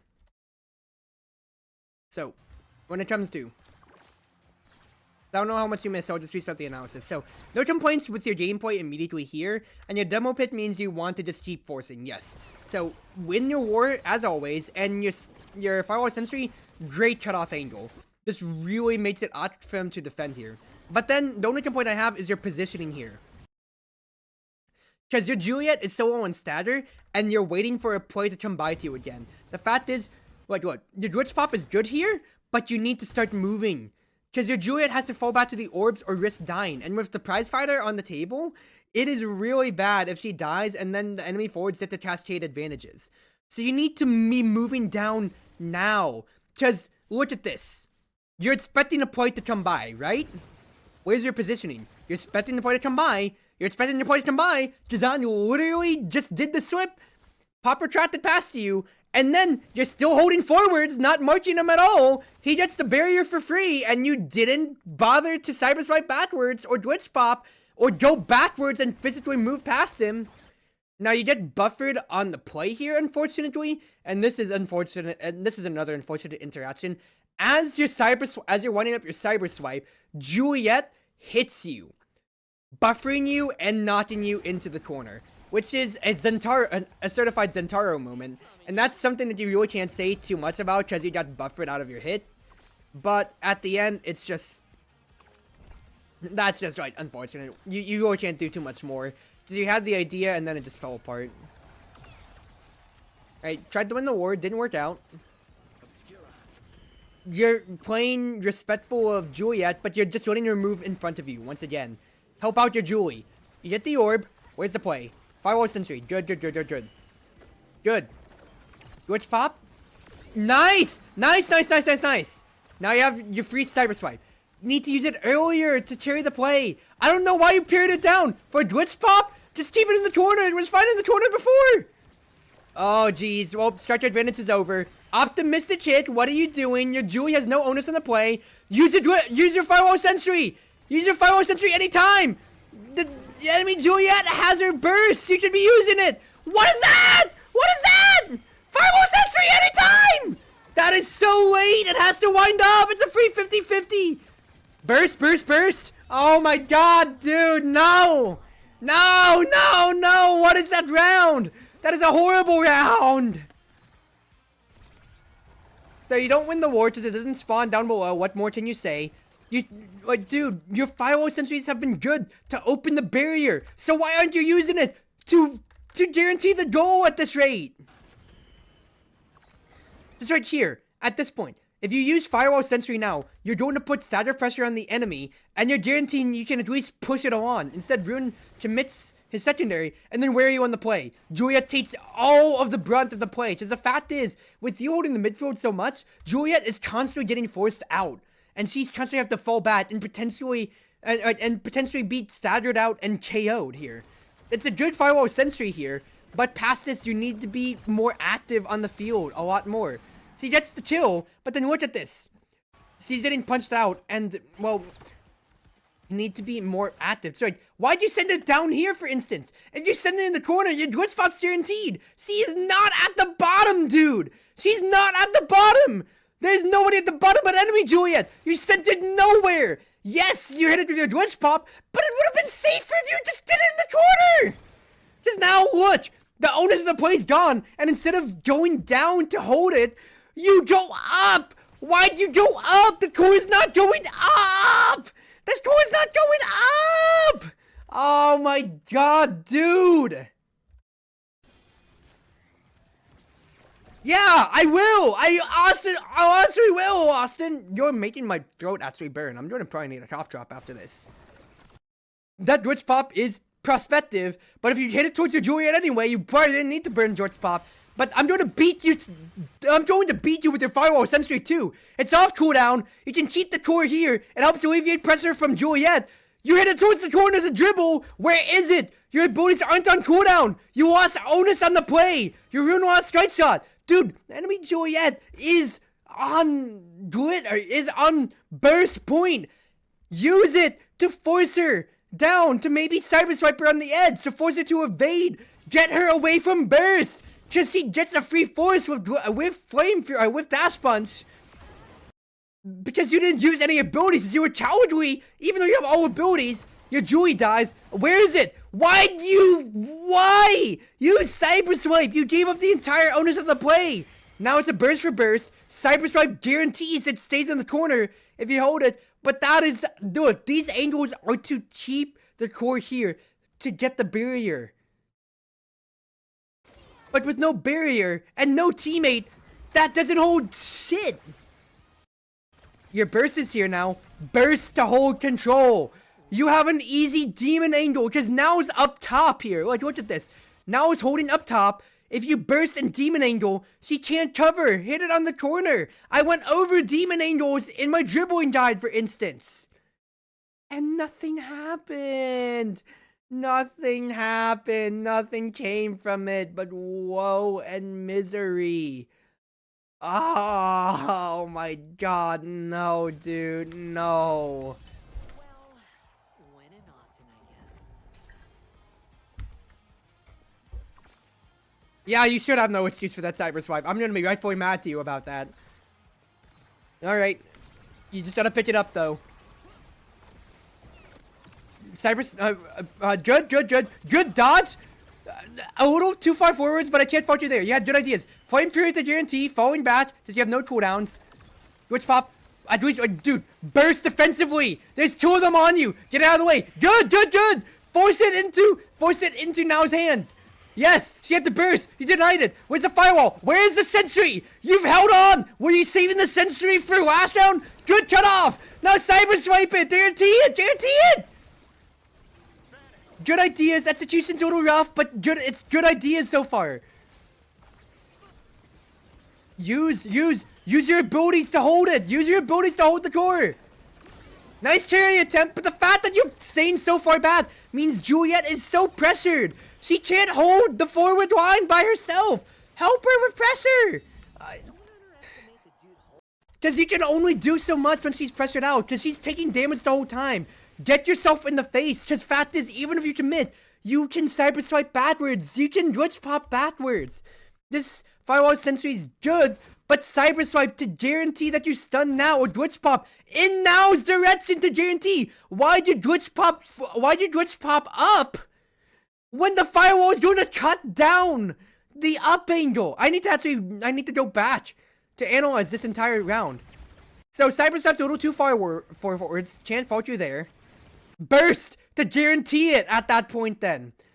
Well, Juliet's still Flame Furies, so it goes wild. But if you burst it earlier, it should maybe guarantee a barrier at that point then. Fact is, you defensively burst. I like this. Good angle especially after seeing Chazan use his strike. Good angle to keep it low. Glitch pop, good. You win against Now's nerves again. In the corner, cyber swipe. No cyber swipe came too. Now, where's that firewall? Like I said. And once again, why use your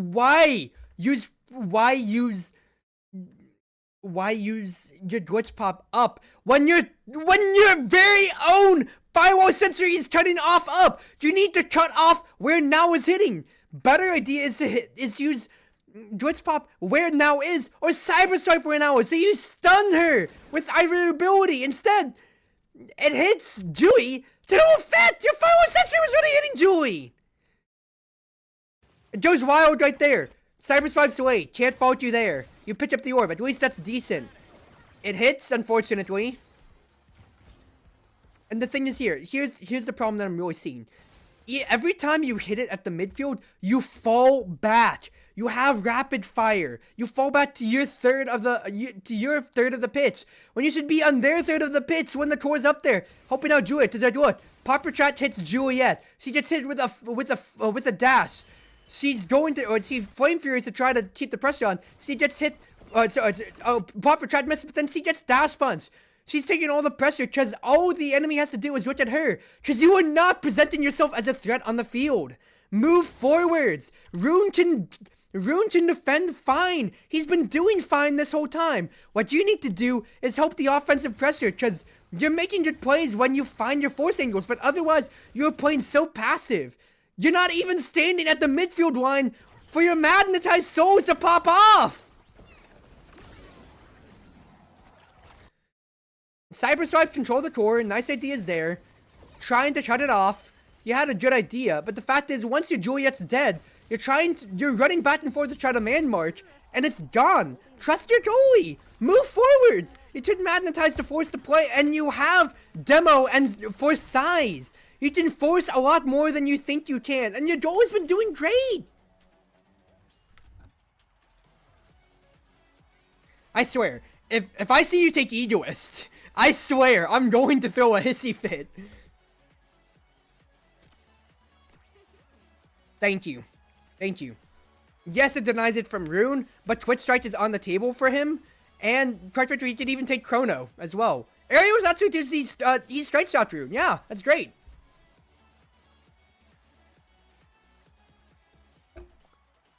Now, Julie does get some much-needed stat out of this, and Monu to help your forces. I want to see you convert these plays. Nice idea. Good evade. Okay, I need to pause this for 2 seconds. How can you be so greedy on your burst, yet be unafraid to evade when it really comes to?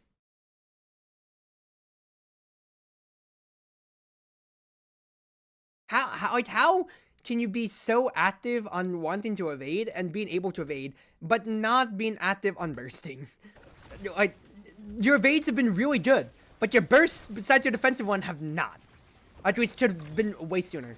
Good Witch Pop, intercept, pass down, good angling, cyber swipe, dude, use your Firewall Sentry. You took Monu, and you were afraid to use it. You can put some pressure on there, and then you died to a good Wicked Descent, but you took Monu for a reason.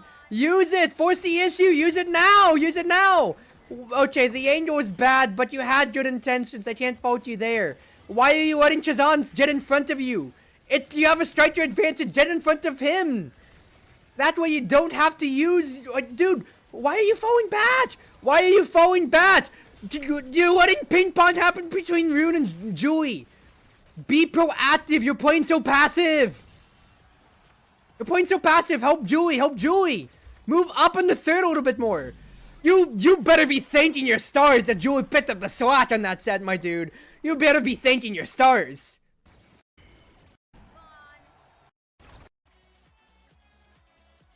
First one yet, you can just boot it again. Anyway, yes! Use it or lose it. Just the fact is, anytime you're hitting the core, when you have burst, is energy not going towards your next burst, people. And we know how burst goes. A burst can equal a goal, more often than not. So why aren't you playing towards getting burst? Why aren't you using your burst? Anyway, back to this. Julie has full control. Why don't you Firewall Sentry now? You picked up Manu and you didn't use Firewall Sentry till you died halfway through the round. You took Manu for more pressure on Firewall Sentry, so use it. Zan trying to start beating you, unfortunately, here. Glitch Pop is good. And this is a good pass down. A good pass down followed by a good idea getting in the corner, so then you could force. But I feel like you're trying to winch condition yourself of, if in the corner, then Firewall Sentry. Use it proactively instead of having to use it to cut off the angle here. Firewall Sentry enables your places. It's a soft force. It doesn't guarantee your places. It's not a hard force. Your Cyber Swipe and your Glitch Pop are hard forces. So you should use it there, for instance, and try to hold it in the corner still. Julie, luckily, gets the goal barrier and equalizes the striker deficit after you die to Witch and Descent. So you better thank your stars that your Julie picked up the slack on this, my dude. Goes to you. Cyber Swipe's a little low. And your Firewall Sentry was optimistic. You finally did use it, but what is it? Like, even if it hit the core, it's not going towards the goal! You don't need the perfect angle. You just need to keep it on their side of the field. That's the purpose of Firewall Sentry. To keep the onus of the play on you. Because your hard forces are your other two abilities. Your Firewall Sentry guarantees it. Yes, yes, yes. Okay, yeah, if your mouse isn't where you thought it was, that's fine. But then here's my next question. Ping pong between Rune and Juliet. You're standing here waiting for Rune to pass to you, but fact is he used his secondary to get it in place, and then it just ping pongs as he literally can't. Use your Cyber Swipe, use a Glitch Pop! It's just ping ponging until it literally comes to you!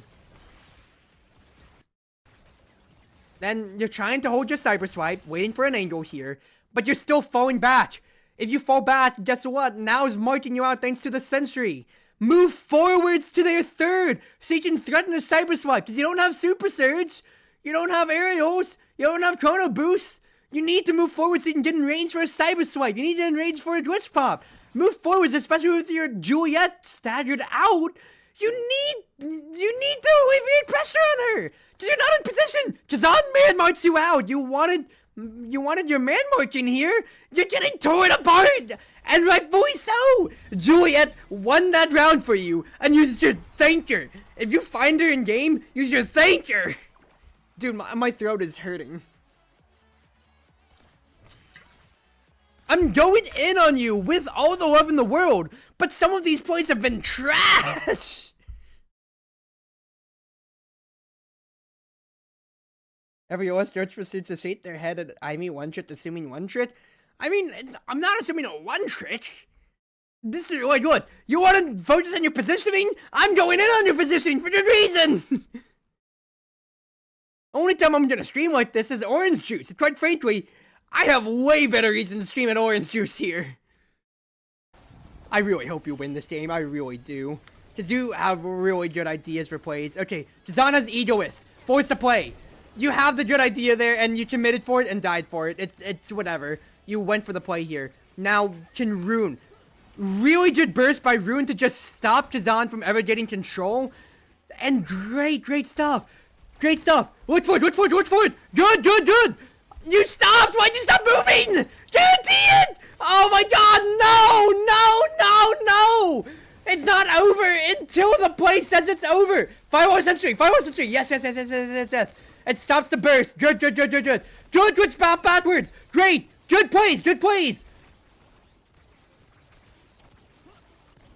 Nice. Keep it low. Let your Julie try to hold it. Keep it low. Keep it low. Yeah, let your Julie go. You're letting yourself get man-marked. Julie can burst for this, potentially. Keep in the corner for her. Yes! Yes! Yes! Yes! Yes! Yes! Yes! Can we get a mauled bald Cruzy redeem? What? I will tear my hair out! I'll tear my hair out if I see an egregious play leading up to the end here.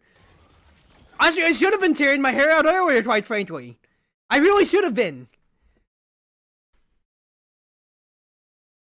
But I'm not going to do that. I'm not going to make that a redeem, because I am actually going to tear my throat apart here.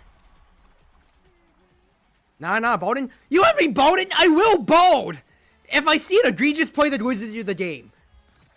But back to this. So it spawns at the bottom. Good spot to help Juliet. Good idea right here. Now, pressure is on because you immediately see Egoist Prot. So what does Julie do? She smartly passes up to you, takes Shazan out of the play, and you find your angle. Good, good, good. You died to dash punch, but you're really committed in for the play. Can't say much more than that. You did your job. You already got your demo prot for when you come back on, so when you respawn, and you got Go Bear, which is what sets up the play. Then Rune bursts before Shazan ever gets in range, which is good prevention for his Egoist. He holds it, and then as soon as Shazan, which in the sense he hits it, great plays. And then even then, he falls back behind Shazan, but that great anomaly, even though the even the top spin comes out, that's really, really good. A gold game match, there will be fire? What? Here's the question, though. This is a blind review, and this was an unranked match. And I was asked by Tempo Pig about to guess his rank, quite frankly, here. And I have a pretty good idea here. So the answer may surprise you. I will mold, but look, this is the train. I will see egregious plays in gold, and I see egregious plays by myself in my diamond games. Have you seen my own analysis in my YouTube? They are bad. Anyway, you respawn. Julie tries to pass through Shazan, but you intercept from respawn. Good spot. Good cyber spot. But the fact is, you take your hands legitimately off the keyboard thinking it's won. Don't take it off until it's won. At least glitch pop forward since you think you won it, and then you stop moving! Did you think you won? Play until the game says go, dude! Don't look away and think chat saying, oh, that play was all me with that cyber swipe. Why'd you take your hands off the keyboard? I'm guilty of it sometimes. That is egregious! That's egregious! Rune loses his it? Ah! You better be lucky that Shazan didn't burst right there. Because if he bursted, Rune dies because he has no health. And you lose that play. You better be lucky that Shazan didn't think about it and that Rune won a 50-50. Glitch Pop keeps it there. Where's the Firewall Sentry? Great idea. And right there, even, that's a good Firewall Sentry in concept and also in execution. Because even though Julie uses her burst to stop it, she has to respect it. And it holds a little bit more. Use Cyber Swipe backwards to hold the play against Shazan so he still has burst. Good idea. And that gets it out of him too. It's wonderful. Good glitch pop. And then it just comes down to Julie almost getting it with a punch. Good hits. Falling back.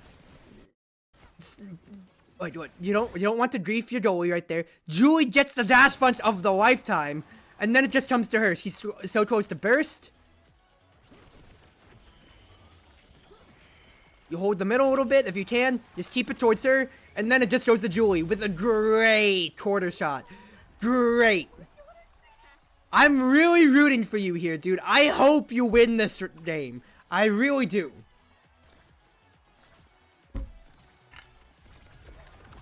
Win the war? Nice try. Firewall Sentry. Yes, yes. Proactive sentries. Evade to get out of there. Good, good. Because Shazan was angling for you. He's angling for you, which means Julie gets a free 1v2. And that's it. That's all that it takes.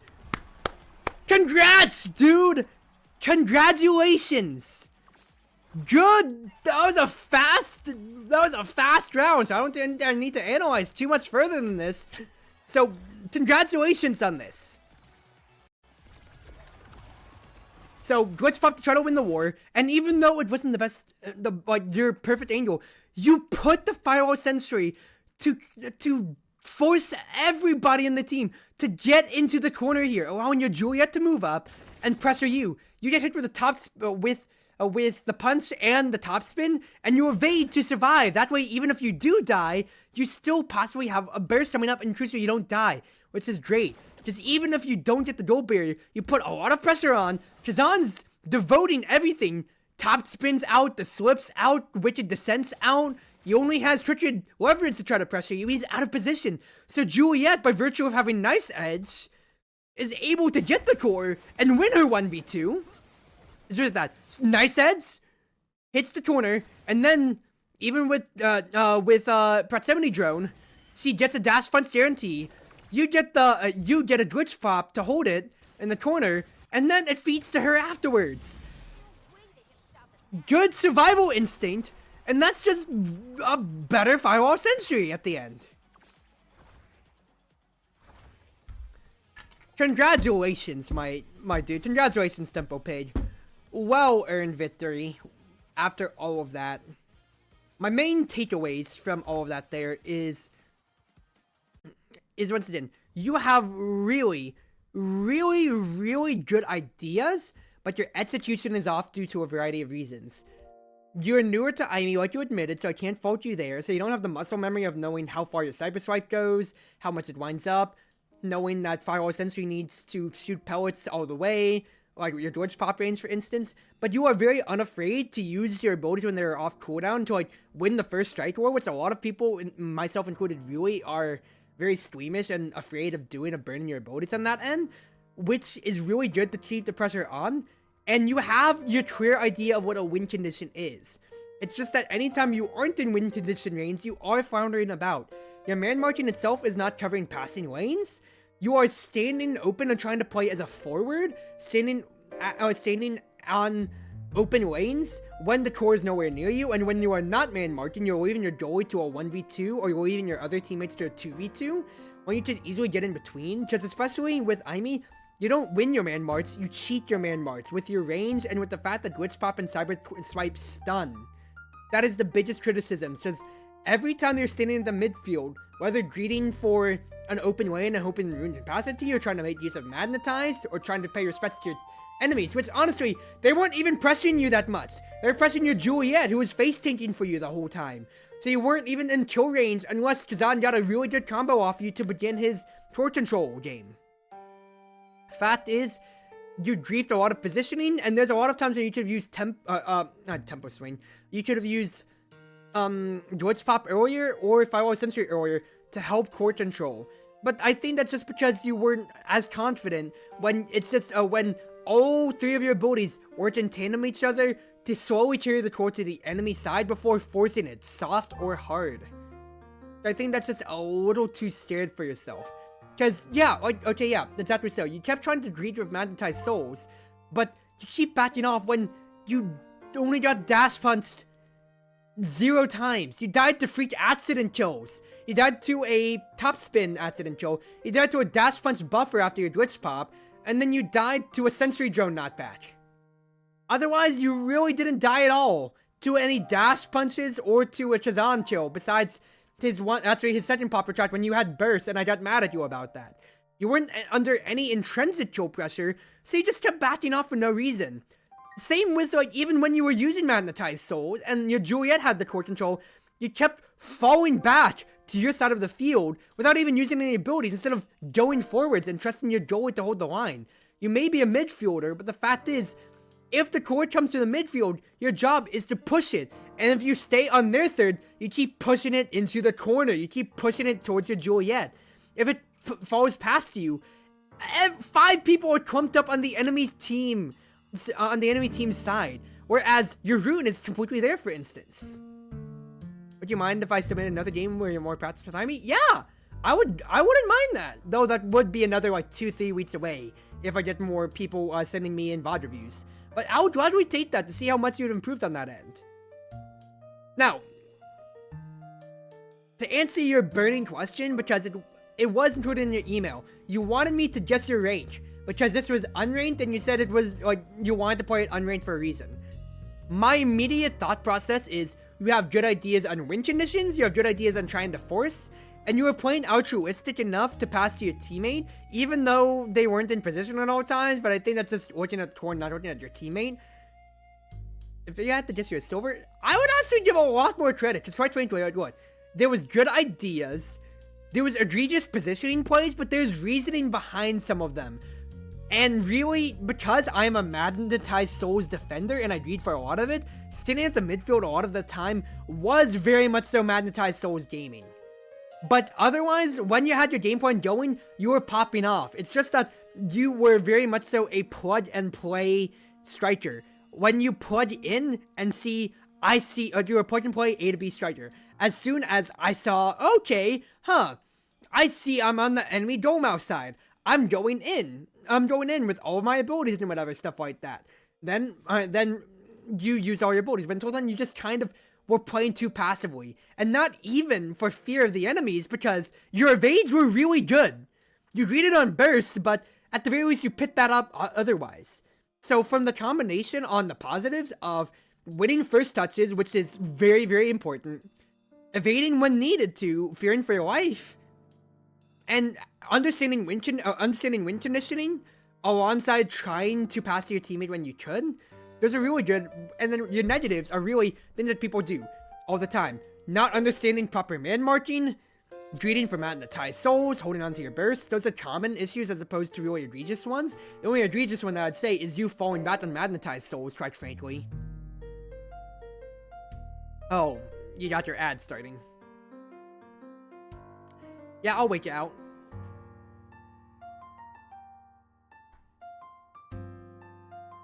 Silvers often know how to play, but without the technique, that's how I see it anyway.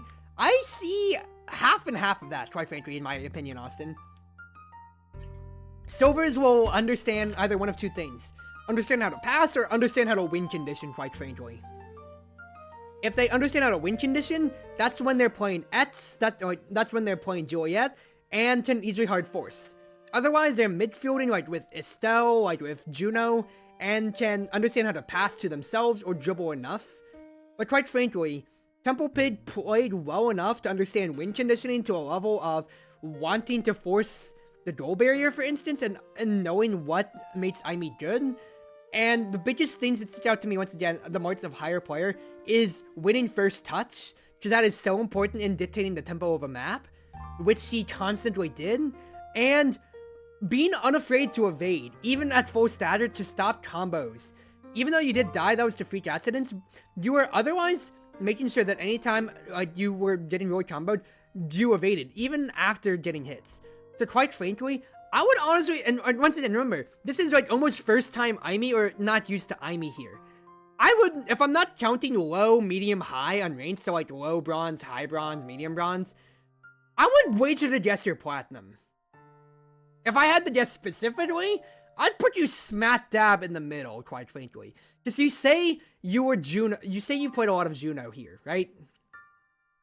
Your glitch pops were in the vein of Juno, immediately flinching up or down immediately here. Your cyber slides were in the mindset of trying to cover back and forth right there, here.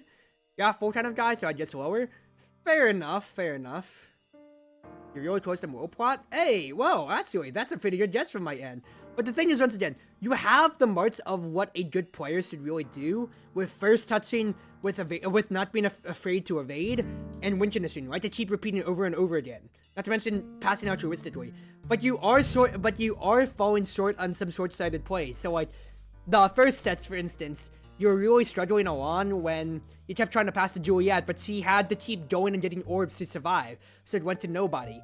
Or, of course, what did I harp on? What are you doing with your burst? But those are issues that anybody has, quite frankly. So, am I going to fault you there? Well, of course I still am. That's bad gameplay from you. But, at the same time, that's mistakes that everybody makes. So, overall, you have marks of a good player that can keep improving, but there are a lot of issues that it comes to your positioning overall here.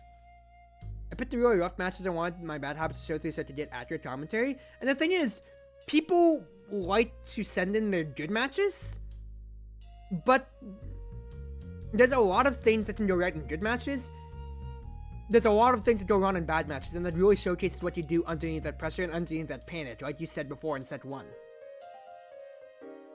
Good matches are good matches, but the thing is, they can betray your expectations for yourself, because you can still make egregious errors, but just because the enemy was making worse, you don't realize your flaws, which is why I really appreciate these close matches to where I don't know who's going to win. That's why I'm blind reacting to these close to all my VOD reviews as well, so I understand exactly, hey, I know that I'm going to get a match that I'll get immediate reactions to from a commentator's perspective. Yeah, I mean, well, you can send in good matches too, especially so, but the fact is, it's the difference between sending in a match like the challenger Aimee from last week, who wanted to highlight what you should do as Aimee, and specifically as that, versus somebody who wants to get coaching in like that, for instance, too. And you were first time in Aimee, but once again, Aimee was part of the focus, but you're looking at your positioning and man marking. And once again, my biggest takeaways from you here come to, you need to work on actually getting in front of people with man marking. You need to move forwards when you have magnetized souls and keep the pressure on the enemy side of the pitch. Because you cheat your marks with Aimee and with Juno because of your mid-range abilities. With your Blobos being able to shoot across the midfield, with your jump being able to shoot across the midfield, with your Cyrus Art being able to hard force across the midfield, with your Glitch Pop being able to hard force across the midfield. You cheat your marks on that, and therefore, you need to be moving forwards a lot more in that case then, yeah? But congratulations on the win, and for what is your second or third game of Aimee, I am going to take a rest now. My throat is, like, I can feel myself needing a cough drop. So, wherever you are, wherever you may be, whether you're on Twitch, Twitter, YouTube, or more, it's been your Wonderful Wind Maid, your Cruz Ship Servant, Chartreuse Proxy, ever and always at your service. Match with the character you used would likely be a much better review, but you still sent that in, and quite frankly, it was with a focus on still positioning and everything like that now. So everybody, once again, thank you all for joining me tonight. I'll be back tomorrow with Toho, Lost Branch of Legend, as always, and have yourselves a wonderful night, at least from my side of the world. Thank you all for coming by, and thank you Tempo Bait for coming along for this live review as well. I hope that you once again understand that all of the things that I said here, I am saying it in anger, but from a place of love and wanting you to get better at the game. And hopefully your matches go better, and hopefully you can reach mid-plat, high-plat, and even more than that. And once again, good night everybody, and thank you all for coming.